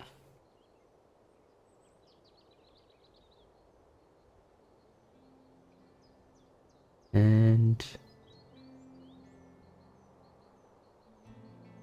all right, looks like both players just going to take food for a bit. Don't think there's anything in the tray that's sufficiently interesting for Terracotta. Maybe the Brewer's Blackbird, maybe, but I think the random is probably the play. Black Woodpecker is really under-delivering so far. It really hasn't found the worms. Unbelievable. Yeah, very unfortunate. I guess fortunately they are in a situation where they don't have a good way to spend excess food at the moment. Yeah. And they're also looking in grassland birds to try and get more value from this plains wander. That's got to be something that you'd probably think. But even something like that, burrowing out to get an extra bonus option and at the end of the game. Yeah.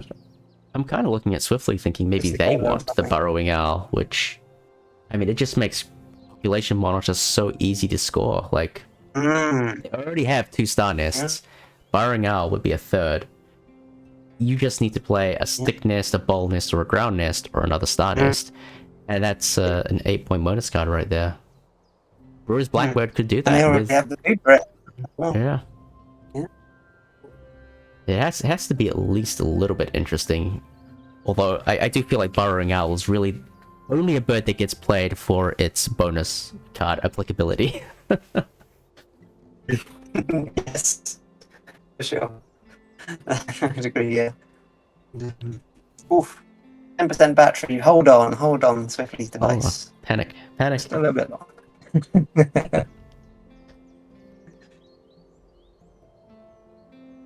Alright, and Phil comes into the game, which means we will not see the Hornbill. Fair enough.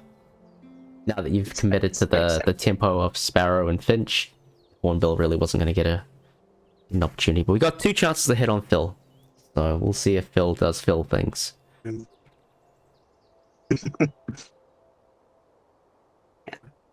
Here we go. And yes, that looks like... Yes. I mean, there's a decent argument to pick up the Blackbird, right? I mean, they can't anymore, but, yeah. Burrowing Owl. A full bonus card play.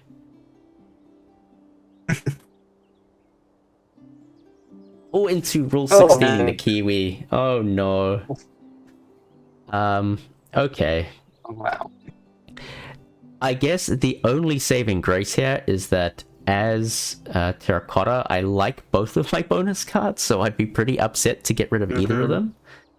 But I'd still 100% take Kiwi and abandon Omnivore in a heartbeat.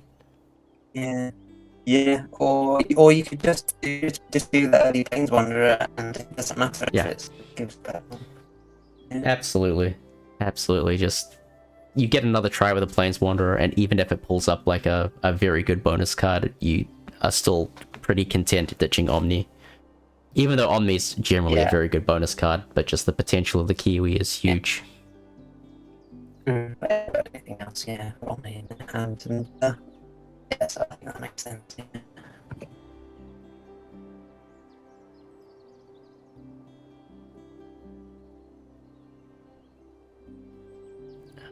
More food for Swiftly. Probably becomes a few more eggs. Yep. Using both of the cached seeds on the cold tip for eggs makes sense. Yeah. Yeah. I mean, they're pointing either way, but eggs are more precious, so that makes sense.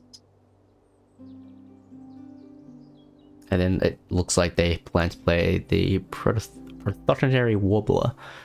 If I were to hazard a guess, probably in the wetlands, but... Yeah. I mean, want to leave that last forest space free in case something good comes up that you want to play there.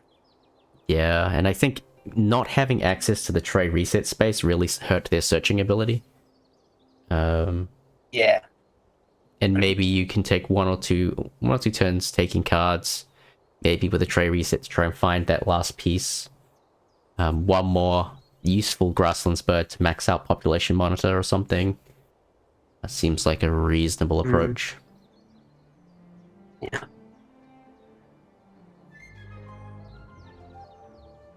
Okay.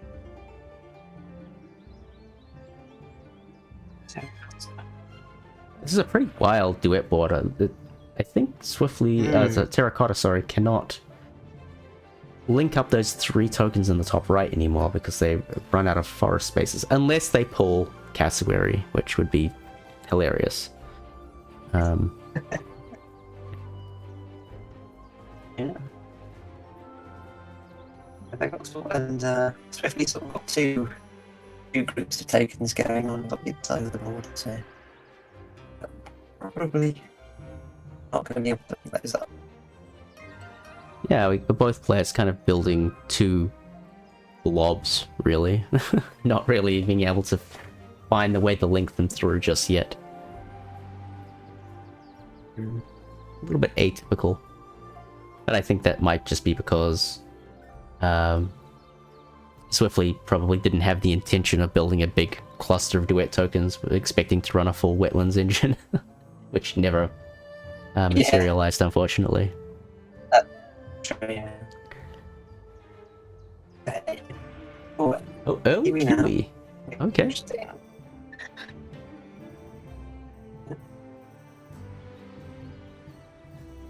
I mean, it's perfectly respectable. I mean, Omni is not...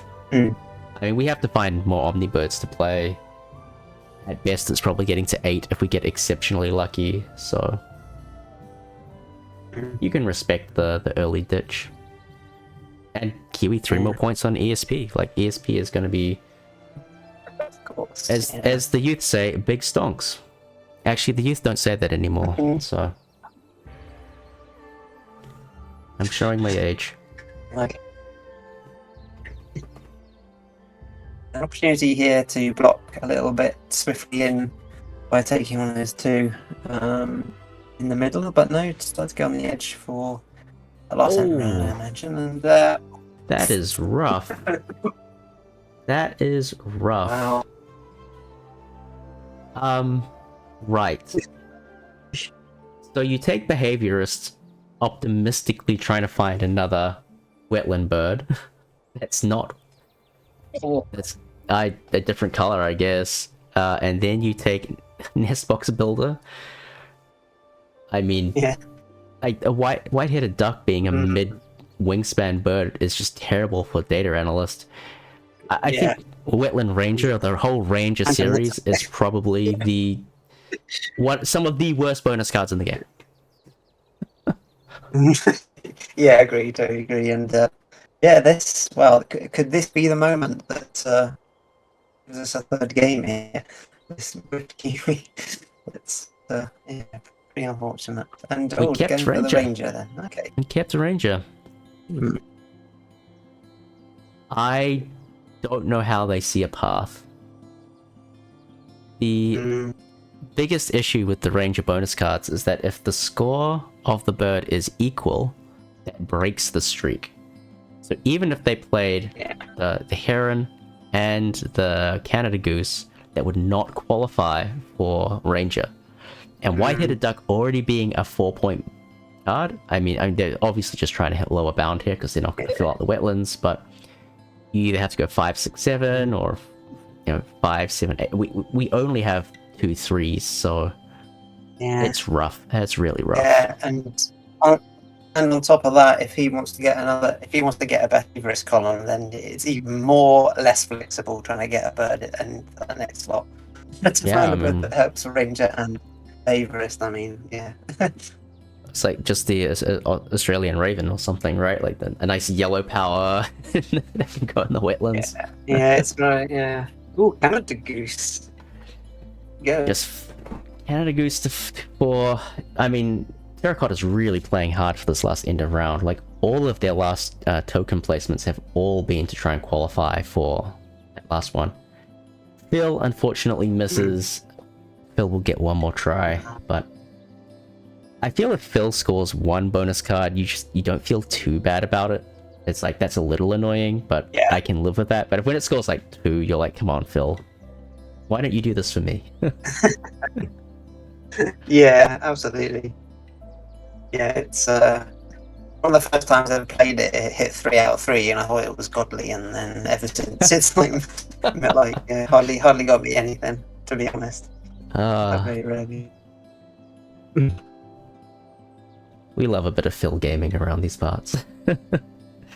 Alright, picking up the GoldenEye. Oh, that works. That works. Yeah. It's Behaviorist, it's Ranger, yep. Alright. I'm not thrilled about playing it, but it fills a job. Yeah. It's going to be a 7-point bird at a minimum, and maybe more. Yeah, we still need to find another big wetlands bird, but who knows if we're gonna find that. I don't know what to do here, honestly. Would I take cards, reset the tray, and just try and find that last bird to clear up my game plan, or do I resign myself to take?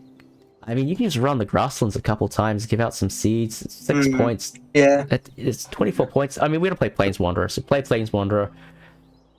Then we've got 18 points. I mean, it's not terrible. Yeah, that might be the way. I mean, the fact they played the Canada Goose, sacrifice. That's what they're thinking. Just let it go out at the end here. Yeah. So GoldenEye's still probably worth it then, because 7 points is better than the 6 that you get from activating the grasslands at least. Yeah, and they've only got 2 grains, so they can't do it 3 times and get the Canada Goose. They have the blue throat though. They have the blue throat, so we can always get more grains. Oh, true. And golden pheasant. That is pheasant. Perfect. That's perfect. That's actually perfect. Like, I mean, you could not have scripted this better. Like, that's a max population monitor. We can play that either as the mannequin play or the Burrowing Alchemy played as the mannequin play. On omni food, so it's very easy to work in with whatever food we happen to have. Like that is a great find. That's a really good find. Yeah, it is, and if he gets a good reroll here, maybe he can find 3 nectar to take the lead in the grassland sector. I think if I'm Terracotta in this situation, I think you have to play the Plains Wanderer now. Give yourself more information to work with. Yeah, he's not out. He needs to lay eggs once to get enough eggs. But yes, well, lay eggs and then play. Yeah, please. Ah, quite right. Quite right. Ooh. In which case, I think eggs is probably what I would want to do here. You have excess food, might as well turn it into points. I mean, I understand the wanting to play the Golden Eye. Yeah. I don't think that Swiftly is planning to take eggs at all, so I don't think there's any difference between the two. But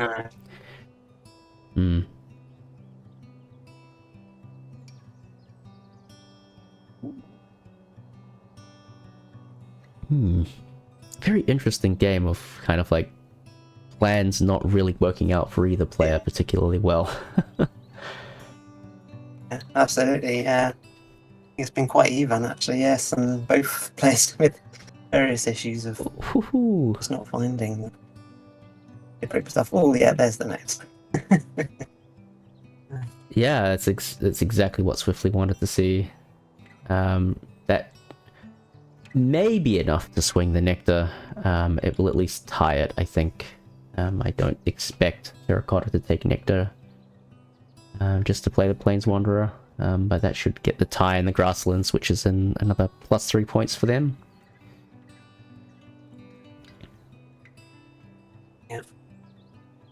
Yep, using the Peaceful Dove for tempo, and then pheasant, eggs maybe?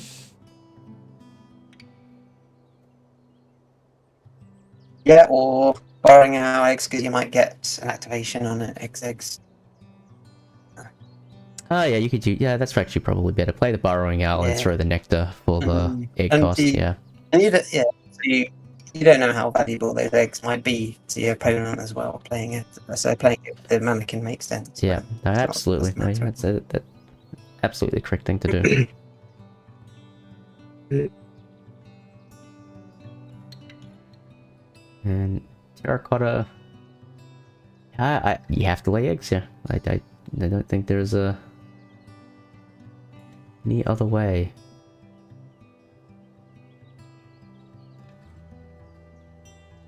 They're just counting to make sure they've got enough food to do all of the activations they want to do.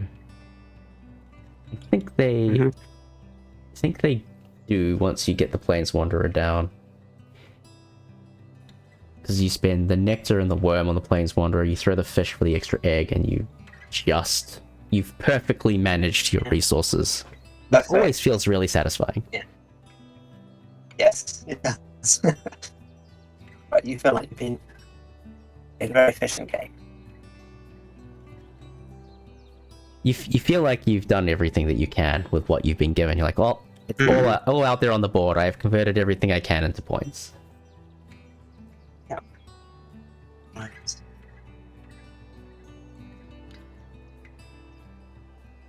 Yeah, both players going really hard after the end of round goal, which makes sense. Yeah. I am surprised that they both have 7.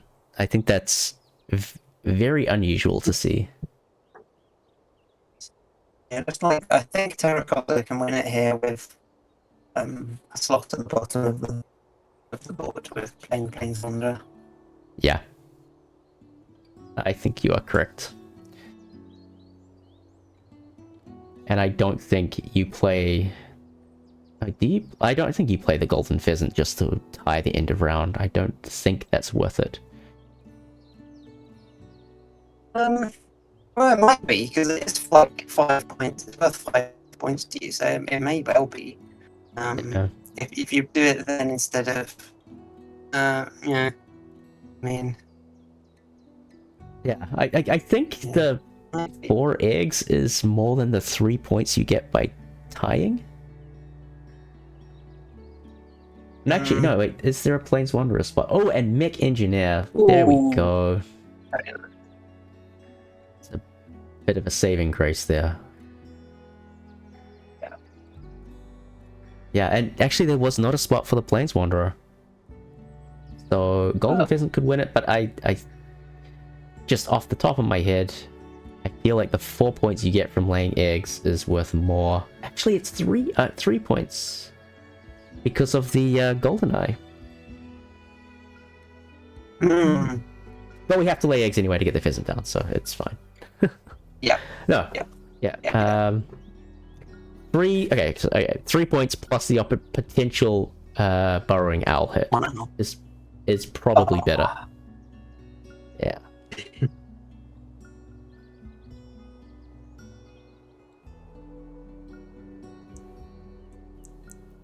And I think we'll both see both players just taking eggs to close this game out. Yep. Which feels a little bit good for Terracotta. You kind of feel good when your opponent is taking a kind of a weak grasslands action as their best play. Mm-hmm. No. Hold on. Is there an angle where wetlands is slightly better?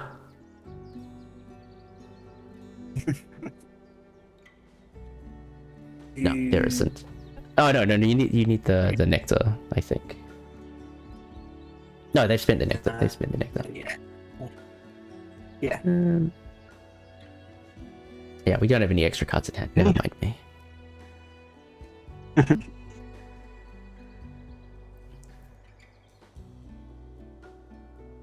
And do we get a burrowing owl hit? Not this time.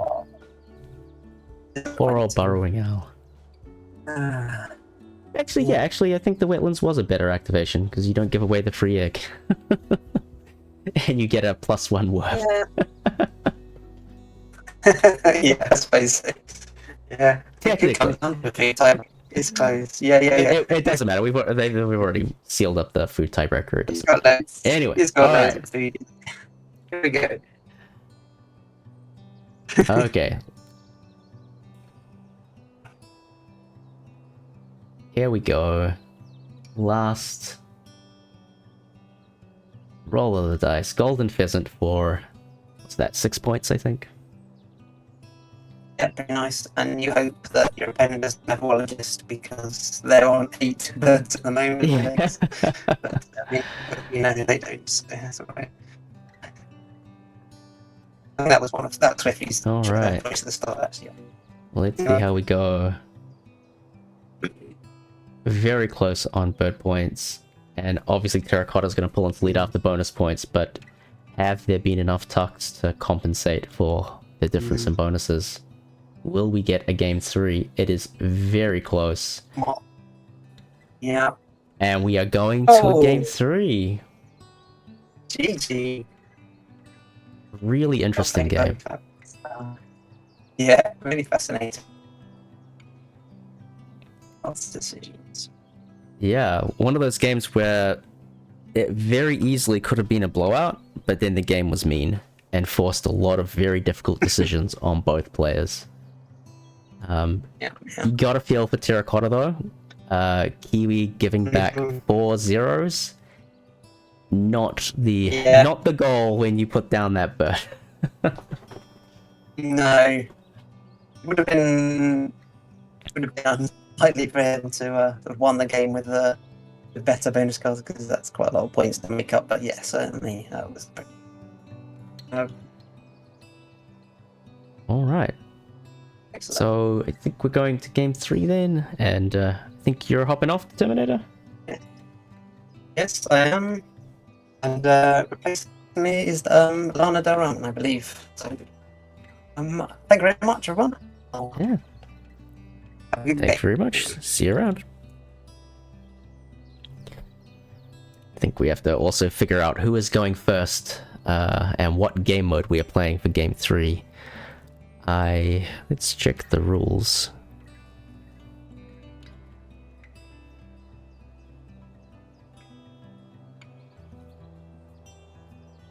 This tournament being a little bit different because of the duet and standard being mixed in.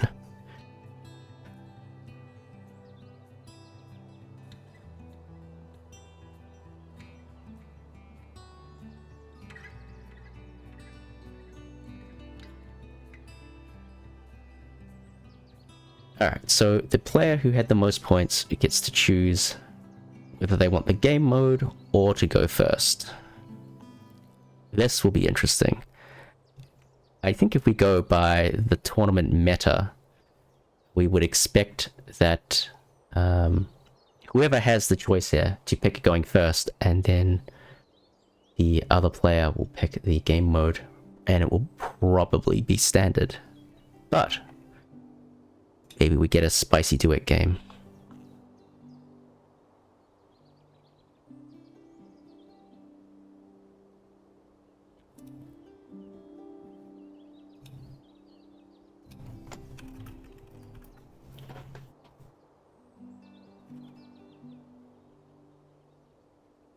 I think the players are also taking a little quick break.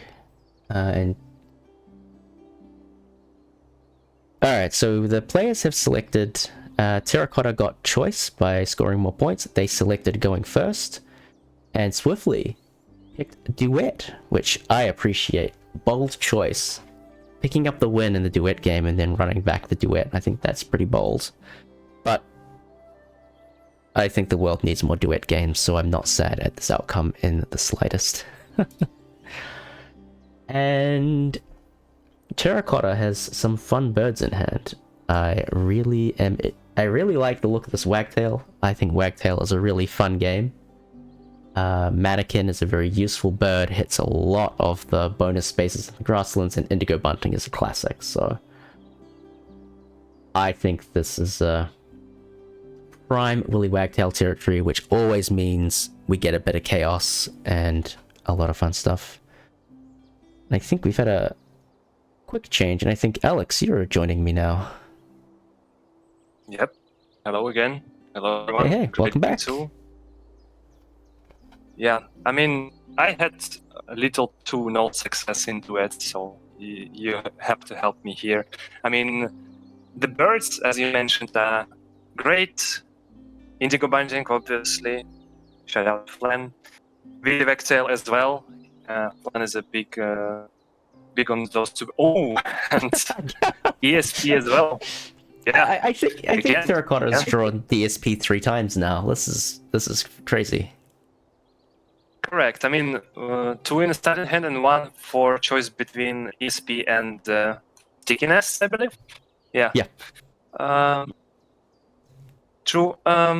So the birds are great. I mean, I can dig whatever. Like any of those birds can be kept. I think you can make an argument for every bird in the starting hands. What's interesting is that Grackle and Duff in the tray. I mean, those can be great for generating X, and I believe you can potentially pick it up by playing Wagtail in the wetlands if you so wish. I don't think that's the angle here, though. Yeah, if I'm in Terracotta's position, I am spending my nectar, I am picking up the Dove and the Grackle, and I'm throwing the Dove into the forest. I'm using the Wagtail to fund my Grackle eggs, and I'm having a good game. Okay. That's my first inclination. But okay, this is what do you duet, think? so What do you think? Go ahead. Yeah, I was just wanting to ask, what do you think about Smew? I would love the Smew as well. I think the Smew is a really useful kind of utility card. I mean, it's a 6-point bird, right? Once you account for the 2 tucks that you must give it. The 2 extra cards are crazy valuable. Especially if you are running a tucking option in the forest. And Yep. what do we have here? Kelpgull. Very interesting bird, the Kelpgull. I have a love-hate relationship with this bird. I mean, I think it's really conditional, right? So if you don't have food access, then it's not the biggest of value, right? So basically, you don't activate. It's like it's a 6 point, but no power, basically a white power, right? But then if you can generate foods, it can bring a lot of value. Absolutely, and late game nectar swings as well, where you can just dump arbitrarily mini nectar into the wetlands and guarantee that you win that, provided the feeder cooperates, of course. But as a starting bird, it is unusual because you probably don't even want to use its power early on necessarily, because flipping the tray with spending a food is probably more valuable than just drawing a card early on. But thankfully, Swiftly has this woodpecker to feed it with some extra food, so we may actually be able to use its power without regret, which is always nice. Yeah, but actually, would you consider picking cold teeth over woodpecker? Because again, woodpecker is conditional and cold teeth is dash anyway, and then you can use it for Kelpgal, I believe. Yes, you can. I might have kept the cold hit simply because it's better tempo-wise. It's less cost, hits the bonus spaces, gives you the option to cash. But I respect the woodpecker play. I mean, the extra food is going to be valuable. It's a big point bird, so it's probably going to be useful. So, meanwhile, we did see Terracotta pick up both the dove and the grackle, which is completely unsurprising. Will be interesting to see where these birds go. Yeah, we will put Mourning Dove in the forest. There is a school of thought that says Mourning Dove in the wetlands is where you want to be, because you could very easily do like grackle, Mourning Dove in the wetlands and just have infinite eggs forever while drawing a million cards. But I think forest is where it probably belongs here, so I agree with this decision. I mean, I believe we would support it with the backtail, right? The Mourning Dove in the forest? I would expect that the next bird to come down is the wagtail, just to flesh that out a little bit more, give us some card draw to eventually fund this grackle. Ooh, I can also see the angle of picking food once again and then double playing the egret and grackle in the wetlands, maybe. That is an angle. What do you think? I think we want to put all our brown powers in one habitat. If we had the Smew in hand and we could do double play into the Smew, I would be far more excited about that. But if I'm trying to minimize my wetlands activations, I'm not sure if I really want the grackle in the wetlands. But the grackle is really strong in either habitat, so I don't think it is incorrect. I think it's very much a stylistic preference as to which angle you want to work with the grackle. Yeah. Which is always fun. I love when players are able to, demonstrate their own particular brand in the game that they play. Oh, true. Here, probably we're going to get a draw on Swiftly's side. And whether or not we reset the tray will be very interesting. I am wondering if they want that Smew. It does do quite a bit for them, but... Or are they just going to take food? Okay. Just going to take food, okay. The thing with the Kelpgal is that really a forest action like that is the same as taking cards. Because all of that food can eventually be turned into cards, so... If you want to make use of the Kelpgal power, there is nothing wrong with that. This might just be a take food a bunch of times, and then make one really big draw turn and form a game plan, which is... It always feels satisfying to do that when you have like 20 cards in hand and you're trying to figure out what you want to play. Yeah. Alright. Oh, interesting. Drongo. Okay. And immediate keep, actually. Yeah. Very interesting. Spangled Drongo is one of those cards. Very controversial card. Yeah, I think this could be a good Spangled Drongo game. And I think that only because Terracotta is going so heavily in the forest, and letting them have unrestricted nectar seems very problematic. And at least Drongo can kind of put a dampener on that. Yeah, but now we see the Wagtail potential drawback being like insanely bad for its activation, because both Woodpecker and Adjutant was shown, and we had endangered species, and their boss were picked up by another player. So, and the King, oh my god, ESP counters anyone? We just draw all the bonus cards in game. And then now Sri Lankan Blue Magpie turns up, so this game is gonna get wild. Oh yeah, for sure.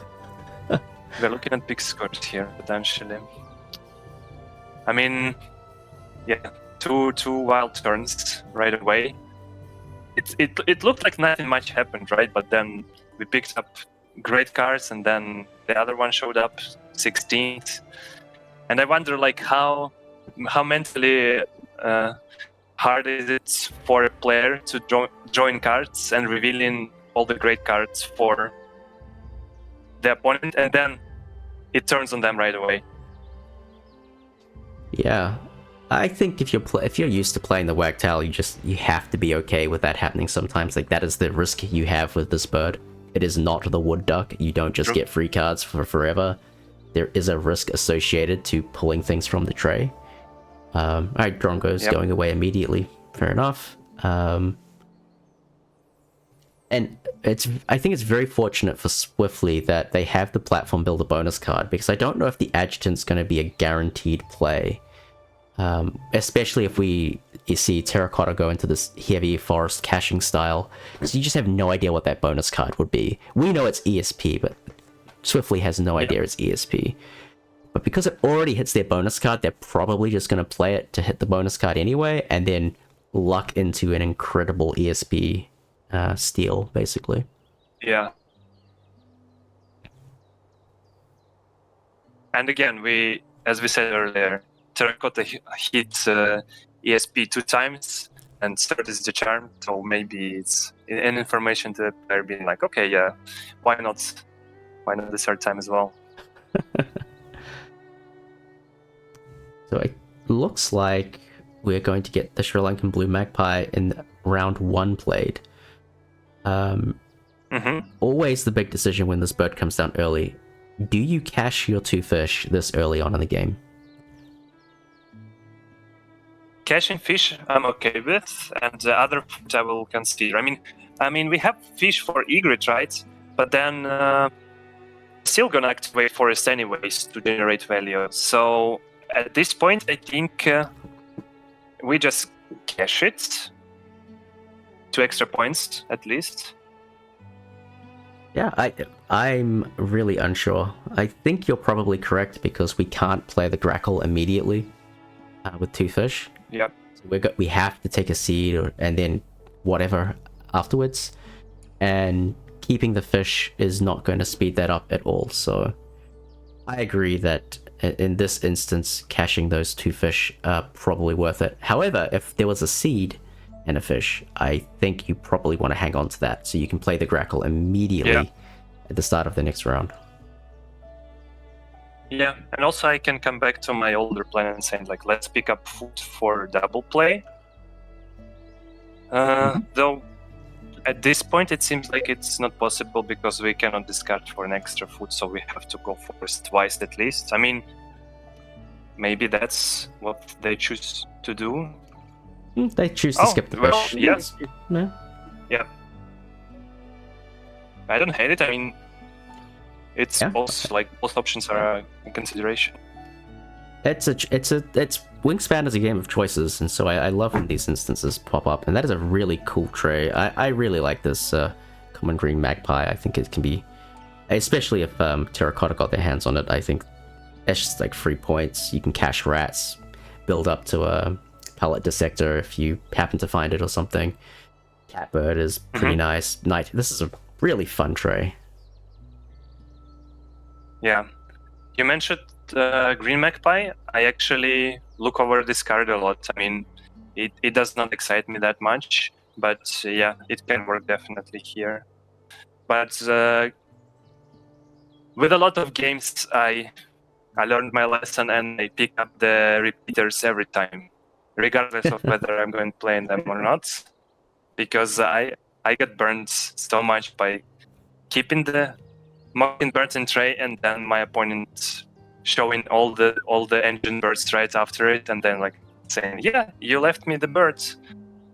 Now Yeah, it's as much of a card for you as it is a denial from your opponent, and you never want to give your opponent like, you know, catbird mute swan. Like, that's just nightmare fuel. yeah, But the advantage with the common green magpie here is that we can take food and play it immediately, which is it's just gonna power up this forest a lot and just really play into this heavy cache style. It means that you don't really need to play this grackle in the forest anymore. You can do that double play into the wetlands just for that extra caching spot on the magpie. I think Terracotta is probably pretty happy with how things are. That Raven is very interesting as well, although I feel like anytime you're going magpie, you're probably not going to have enough food to fully max it out, so it's okay to just leave it be for the time being. But we have the mannequin. It would be a pretty nice mannequin play to do like mannequin, Raven, cache 5 food or something like that. But would be. That's asking a bit much, I think. Yeah, magpies on the board, and I think here maybe catbird in the forest. Extra food from woodpecker. Yeah, we don't really have too many other powers worth repeating. I mean, you don't really want to repeat the kelp gull. That somewhat defeats the purpose of the bird, so I think we just have to hold it in hand if I'm Swiftly and think, well, I think I'm going to find something to work with this in a bit, even if I don't have anything at the moment. And also, how are we generating next here? That's still a problem that it's needs hard, to be solved. Right? Yeah. Yeah. I wonder then. All the good birds like big birds, but then, yeah, it's hard to generate eggs still. Yeah, and even this So maybe cowbird doesn't offer us any respite because of the morning dove just generating infinitely many eggs. Yeah. So it seems like maybe catbirds in the forest first, then you try to generate a lot of food to play birds in grasslands to then laying eggs being not an ineffective action. I think I like your plan. I think you want to have one big turn drawing cards and figure it out from there and try and avoid your wetlands from there on out. I think that's probably the way I would try and play this. It is tough though. It is very tough. Turkey. Okay, Turkey grasslands. Okay. I think also that the Drongo has probably passed its usefulness at this point. I think if they played the Drongo right now, I'm not really sure that changes the game very much. I think that just wastes food. Oh yeah, I forgot about the crucial part. We are playing duet, so when we play birds in grasslands, we can pick up eggs. Yeah, that helps. It does help.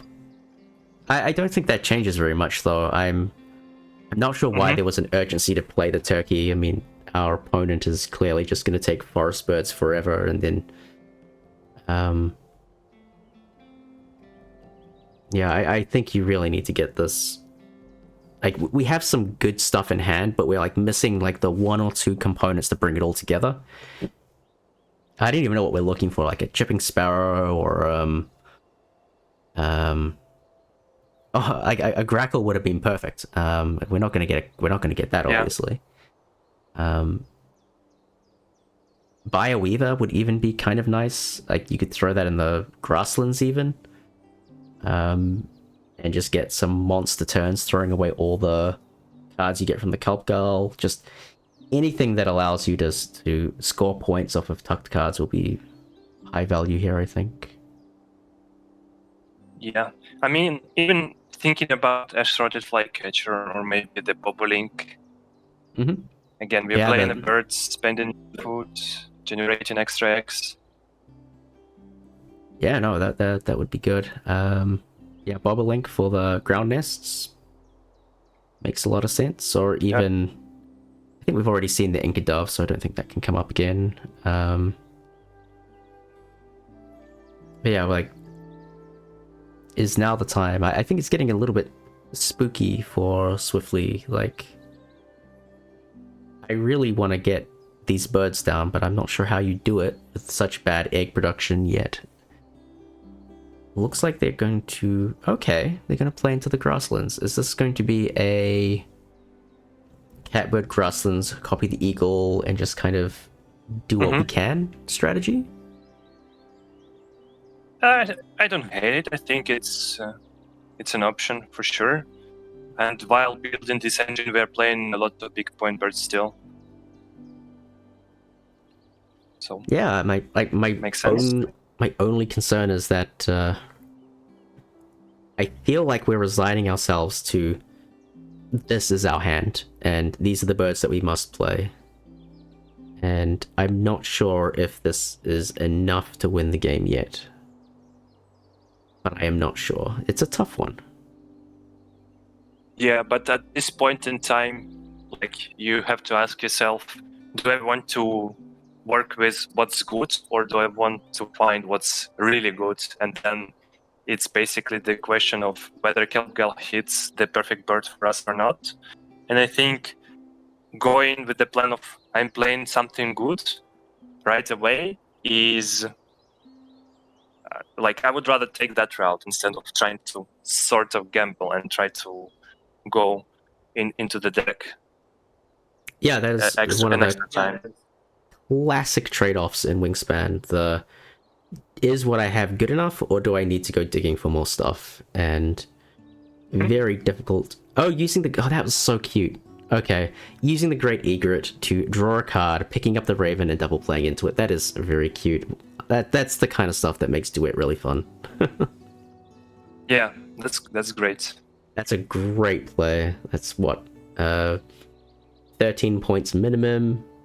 Like, very happy with that outcome. And there's and revealing a bowl nest as well. That makes you very happy as a wagtail. Yeah. Okay, now yeah, we're picking up food, and then I assume we're gonna play the catbird or maybe something else in the wetlands, the big birds. Not sure yet. Yeah.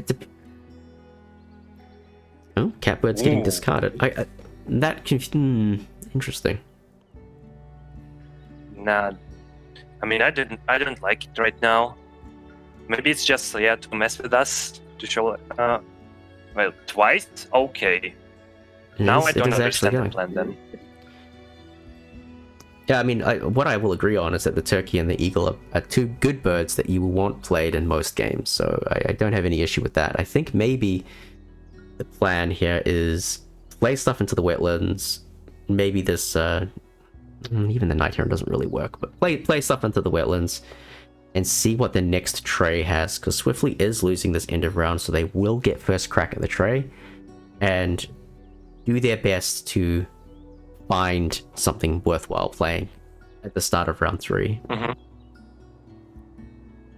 Okay, makes sense. Also, Cowbird inspirational coming in. behaviorists.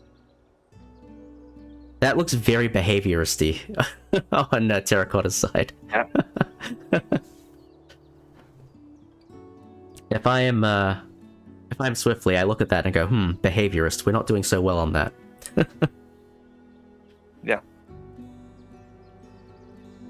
And do we want to play around it to play the adjutant to copy the behaviorist? I don't think so. Yeah, I mean, we all know that playing the adjutant is, like, objectively the correct play. But that's the beauty of being able to see both players' hands. That's for sure. I do expect that to eventually get played though, but I guess we'll have to see. King Rail comes in. Nice pick up. It's ecologist, I think. Yeah. Yes, ecologist. Yeah. That's a good find by the King Rail. And I guess for anyone who isn't aware, if you do have the common green magpie or the forest owlet, and you have the option to cache either the worm or the rat, always cache the rat. Because you may just happen to run into a pellet dissector, and you can pick up a couple extra points for absolutely nothing. So in this game, the Australian Raven should give us a good back out option. Being able to cache some rats at the end of the game anyway, but as a rule of thumb, always cache the rats or the fish if you happen to be playing the Purple Heron. It's like the first rule of Wingspan Asia: cache fish, cache rats. Yeah, I think another rule is cache cherries on puffin for style points. Now I want to see Terracotta get puffin and to cache some berries on it with the magpie just for the style points.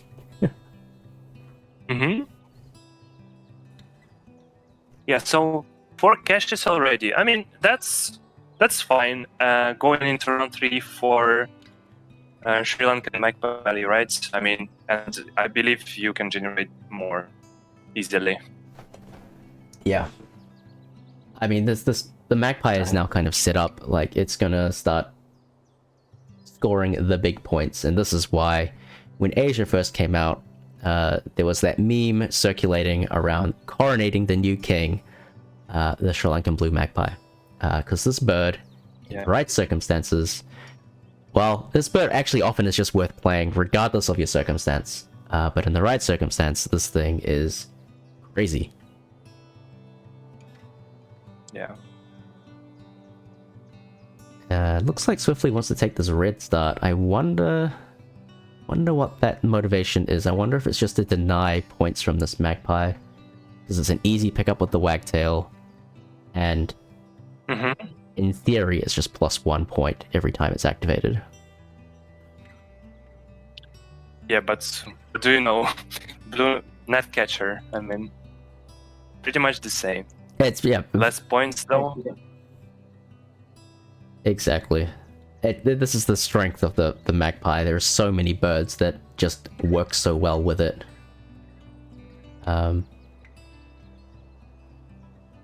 It's going to be a steep hill to climb for Swiftly, I think. And if Terracotta keeps picking up these bowl nests, they can always be thrown for more food. They can always be played for an extra caching location. There's a lot of options on the side of Terracotta. And Swiftly is, I think at this point you have to be content with what you have. You have to get your birds down. Let's see, how many birds are they probably going to play in the rest of this game? Probably want to play 3? 4 or 5 birds. Yeah, it's you play the 3 that you've got and take a bunch of eggs, or I think you try and get 3 birds down and find some other birds to play, which is never a good position to be in. You never want to be hoping to find birds to play. It is tough. Why I'm thinking 3, it's because for 4, I think laying eggs 2 times is not enough. Yeah, it's tough. The egg situation is making this very, very difficult. Where I think you might be able to get away with it is you might be able to get around with it with the extra food. You might be able to find one of these big egg-laying birds, a golden pheasant, ash-throated, or maybe not ash-throated, but one of the other ones. No, ash-throated is actually okay. Never mind. Yeah, it works. It's 3 eggs. Cassin's finch. Yeah, okay, take that. Work that. There you go. That's a good 4th bird to aspire to. That plus the 3 wetlands options in your, call it an honest day's work. Yeah, and I wouldn't even say that it ain't that much. Again, we are going to look at an extra bonus card, but well, I think Kazan's Finch, and there's also like the Warbler, the bonus card in the forest, and the Warbler would be better just because it has 2 eggs instead of 3, which works for small clash. True, true. And it does put down 2 tokens, so it's in theory a 6-point bird. Mm-hmm. 5 point after egg cost. Wait, Yeah, you were sitting talking about here- the Becker? Yeah, oh, sorry, the woodpecker. Yeah. Green Woodpecker? Oh, okay. Yeah. Very nice reroll. Gets the Blackbird, which honestly doesn't matter except for the fact that it can feed the Grackle, which is finally into the game. I missed that going down. But that's just even more points coming through in this terrifying forest engine. And the Woodpecker is going to get played. But there's not too many spaces to go. I guess using it to try and win 2 end of rounds, that makes sense, but yeah, this is looking tough for Swiftly. Yeah, and what's also interesting then, like each time I'm trying to look at this do it board and try to figure out where to put tokens, and it's so hard to figure out where exactly.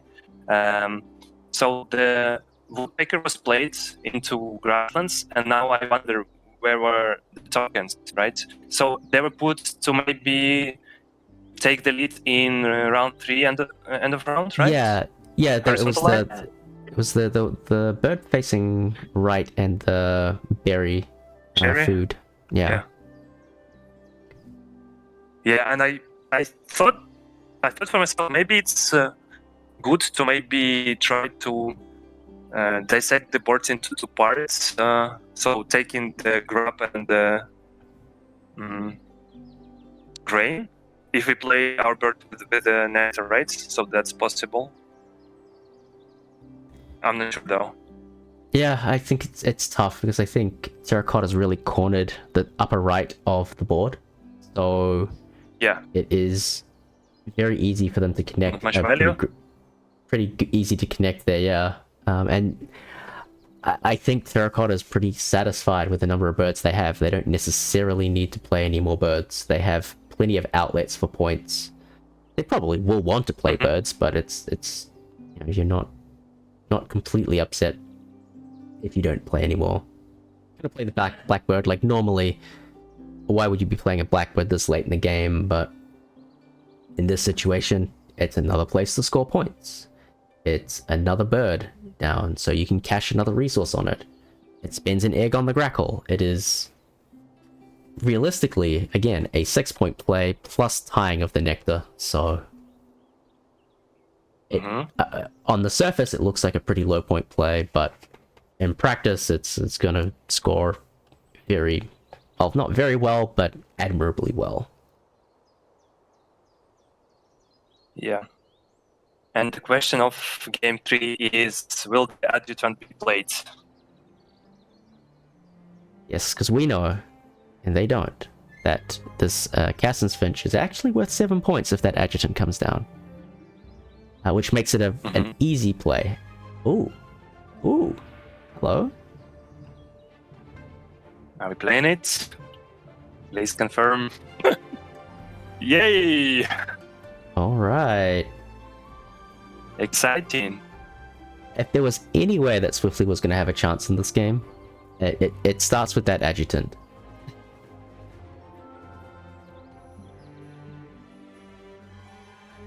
Yeah, now the tactical choice of the token. I mean, what do you choose here? I have no idea actually. Like, is it a fish? Is it a 50 centimeter plus? It was 50 in the variant. I think all of the birds qualify for both of them in the wetlands for Swiftly, so I think it's Yeah, not most really- of them. Yeah. Just pick the one that connects to the bigger group. In the hand, yeah. In the hand, yeah. You are correct, yeah. But are we going to play both the Swan and the Heron then? We have to play the Heron. We have to play the Heron to hit the lower bound platform builder. We want to play the Swan because it's going to hit, with the Heron, going to hit small clutch. Yeah.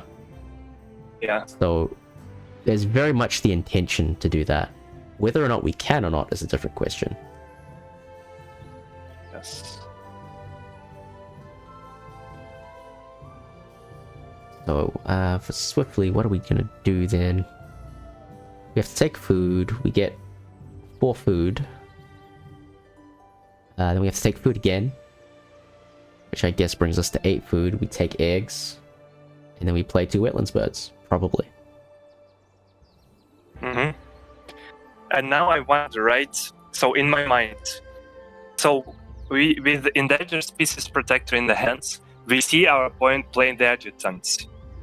Do you ever, if you have a possibility of discarding endangered species protector from your hands, do that? 100%. Even 100%. if you score a lot of points. Yeah. I wish at some point in time we witnessed that, because it's like it's so. I want to see like Red Crowned Crane just like play to like burn the bonus card. Just get rid of it.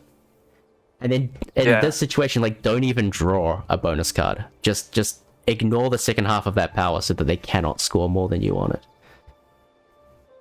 Mm-hmm. So we are like the great equalizer. Yeah, here's a funny thought though. I wonder if this Cassin's Finch is going to get played anyway.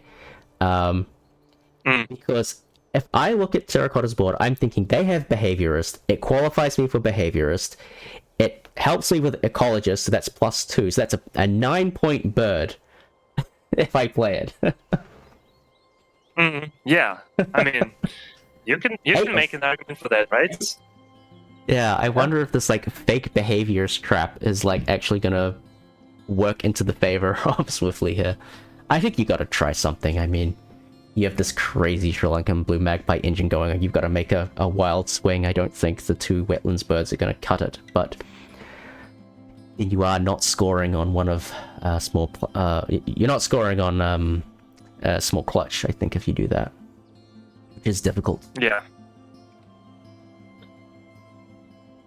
But the lower bound for small clutch is 3, right? So small clutch is 5. It's quite high. No, 3 points, I mean. Oh yeah, sorry, 3 points, yes, It's basically the same if we play the Finch and we consider that our opponent has the Behaviorist, right? Yeah. So... I mean, this Blackbird play also looks very Behavioristy, so it's kind of funny, actually. Yeah. The unintentional Behaviorist.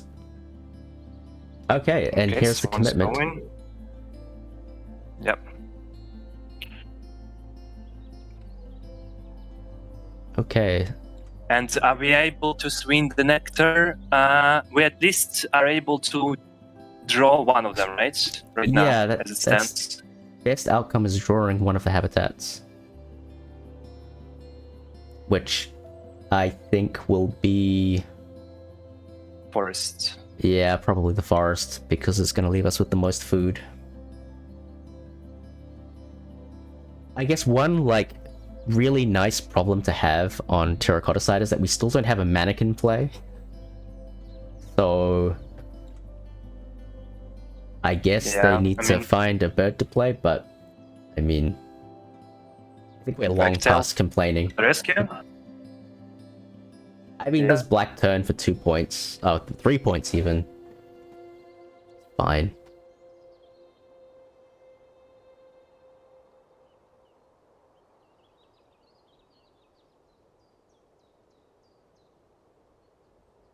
Yeah.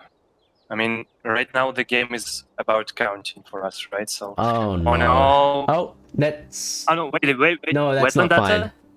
No, that's not. Adjutant's Because massive. Adjutants. Oh. Yeah. Oh, the ordering then. Oh.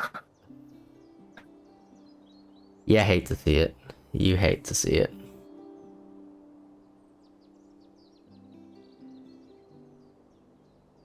Oh, Very they didn't even unfortunate. keep the bonus cards. Oh. I respect the rage. Actually, it's probably technically correct to do that on the off chance that your opponent plays the Indian Vulture, which, if they have Behaviorist, is actually a possibility. Like, if the Mannequin was to play that, like, that would be a pretty nice last play, I think. But yeah. True.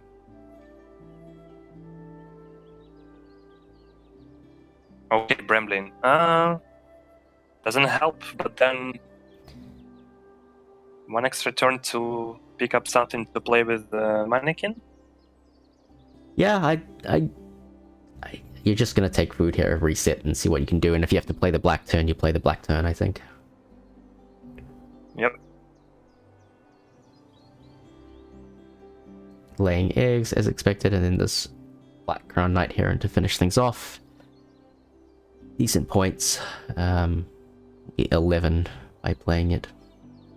Well, hold on. No, they're gonna hit small clutch lower bound off of this. I must have miscounted somewhere. Yeah. That's nice. So it will be 14 points. The floating heron. Will it be enough?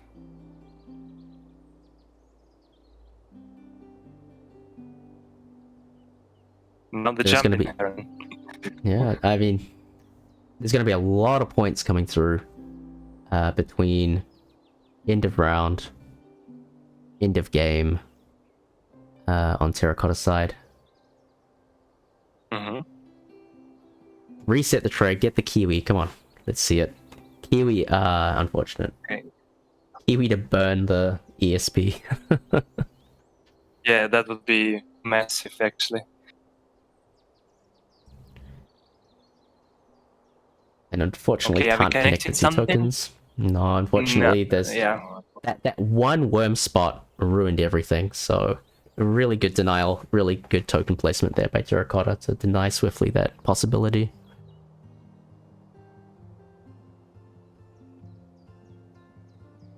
And doing a little bit of food counting to make sure that everything qualifies.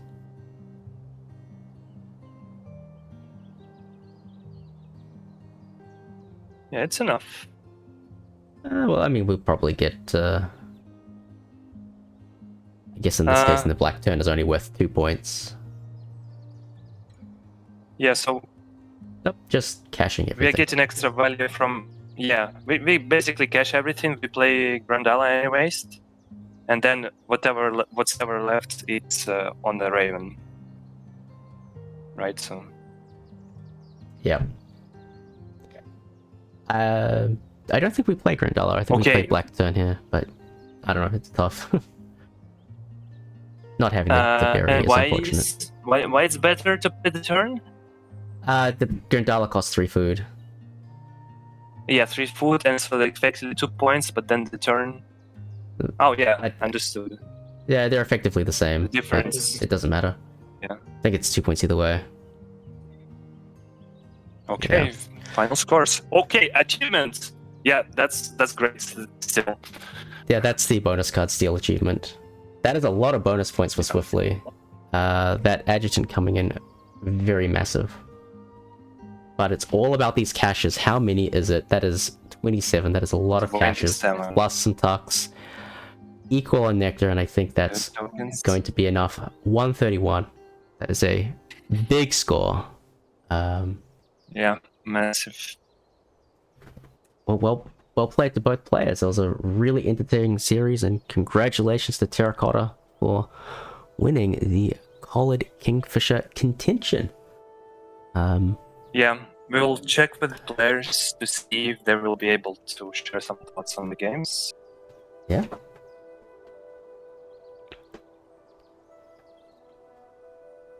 But that was a really interesting series with a lot of difficult decisions to be had, and yeah, very so that was a Sri Lanka Blue Magpie game if I ever saw one, so very Asia.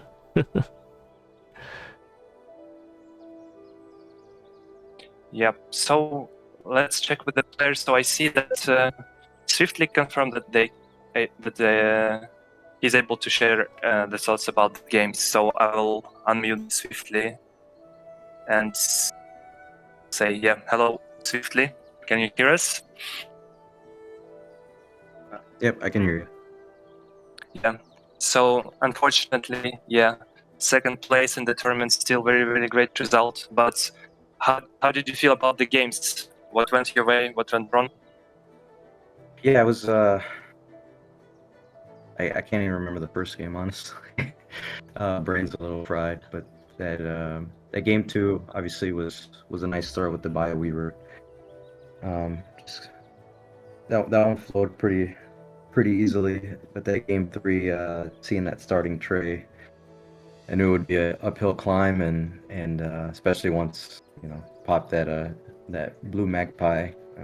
Obviously, you always consider the Drongo, but to me, the Drongo is so easy to play around, and Terracotta could probably speak to that, but I would assume they would just not take Nectar, so I feel like that's a wasted turn. I know it's always a gamble, but yeah, couldn't really get anything going. Even without his, with his bonus card, it just was not enough. So, but very well played by Terracotta, regardless.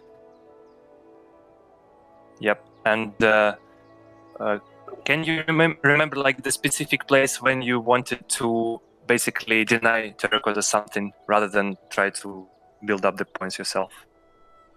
Yeah, Specific turn, maybe. the one that comes to mind is definitely that the the catbird in the tray.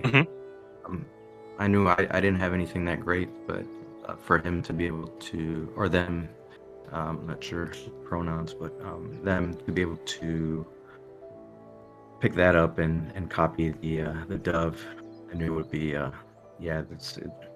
had to deny that, and I know it's always a gamble taking the whole tray, but there were certainly a few good birds in the tray, and I know that popped up that magpie, but yeah, it was an uphill climb, but again, just very well played by Terracotta. Yep. So thank you once again, and yeah, Terracotta, are you able to speak? Congratulations on the win. Yes, thank you. Yeah, first two games was quite close, back and forth. Game three, like classical Wingspan.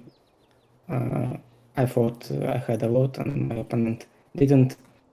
Around end of round two, I already thought, yeah, that's done. Game three done. Okay. I could build my forest. I could play double play Egret Raven, draw whatever I wanted. And opponent, yeah, he had nice bonus cards, but not a lot of engine building birds. Yeah, and certainly that happens in Wingspan, happens to anyone.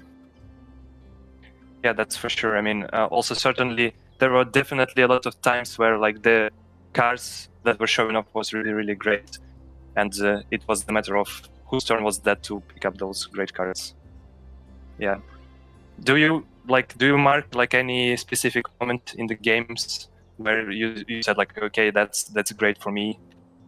Yeah, as I said, game three, when I could build fourth bird in the forest and take food. And I think the main play was Egret into a raven into a cowbird. So I thought, yeah, I'm going good. I can just take food for round 3 and round 4 and get points that way. I don't need to push anything. I don't need to draw. I don't need to lay eggs, and I'm good. Yeah, understood. So thank you both players for allowing us to stream the finals. Once again, congratulations, Terracotta, and great job swiftly putting up the fight. Congratulations to Terracotta again, and I'm glad the game 3 could be a duet. I know it's always a gamble letting the other player go first. I feel like this is definitely an advantage, but that's how I've been playing it the whole tournament. So it was a fun couple games, fun series. Congratulations again, Terracotta. I think I was trying to go first in duet the whole tournament. That was my strategy. I was thinking it's more profitable to start duet because you don't have to draw in the first turn. You can just play Wetland Birds and take one card that you like from the tree. So I'm thinking going first in duet more profitable. Yeah, but we're gonna see more tournaments, Asia tournaments as well. So we'll see if that's true, a true statement, and if going first in the do it bears an advantage. But yeah, once again, thank you everyone for joining, and thank you for the commentators today to everyone, and for Game 3, obviously, to Plexa. Oh, happy to do it. This was really fun. Yeah, and we'll see you around. Have a great time. Bye-bye. Thank you. Thanks again.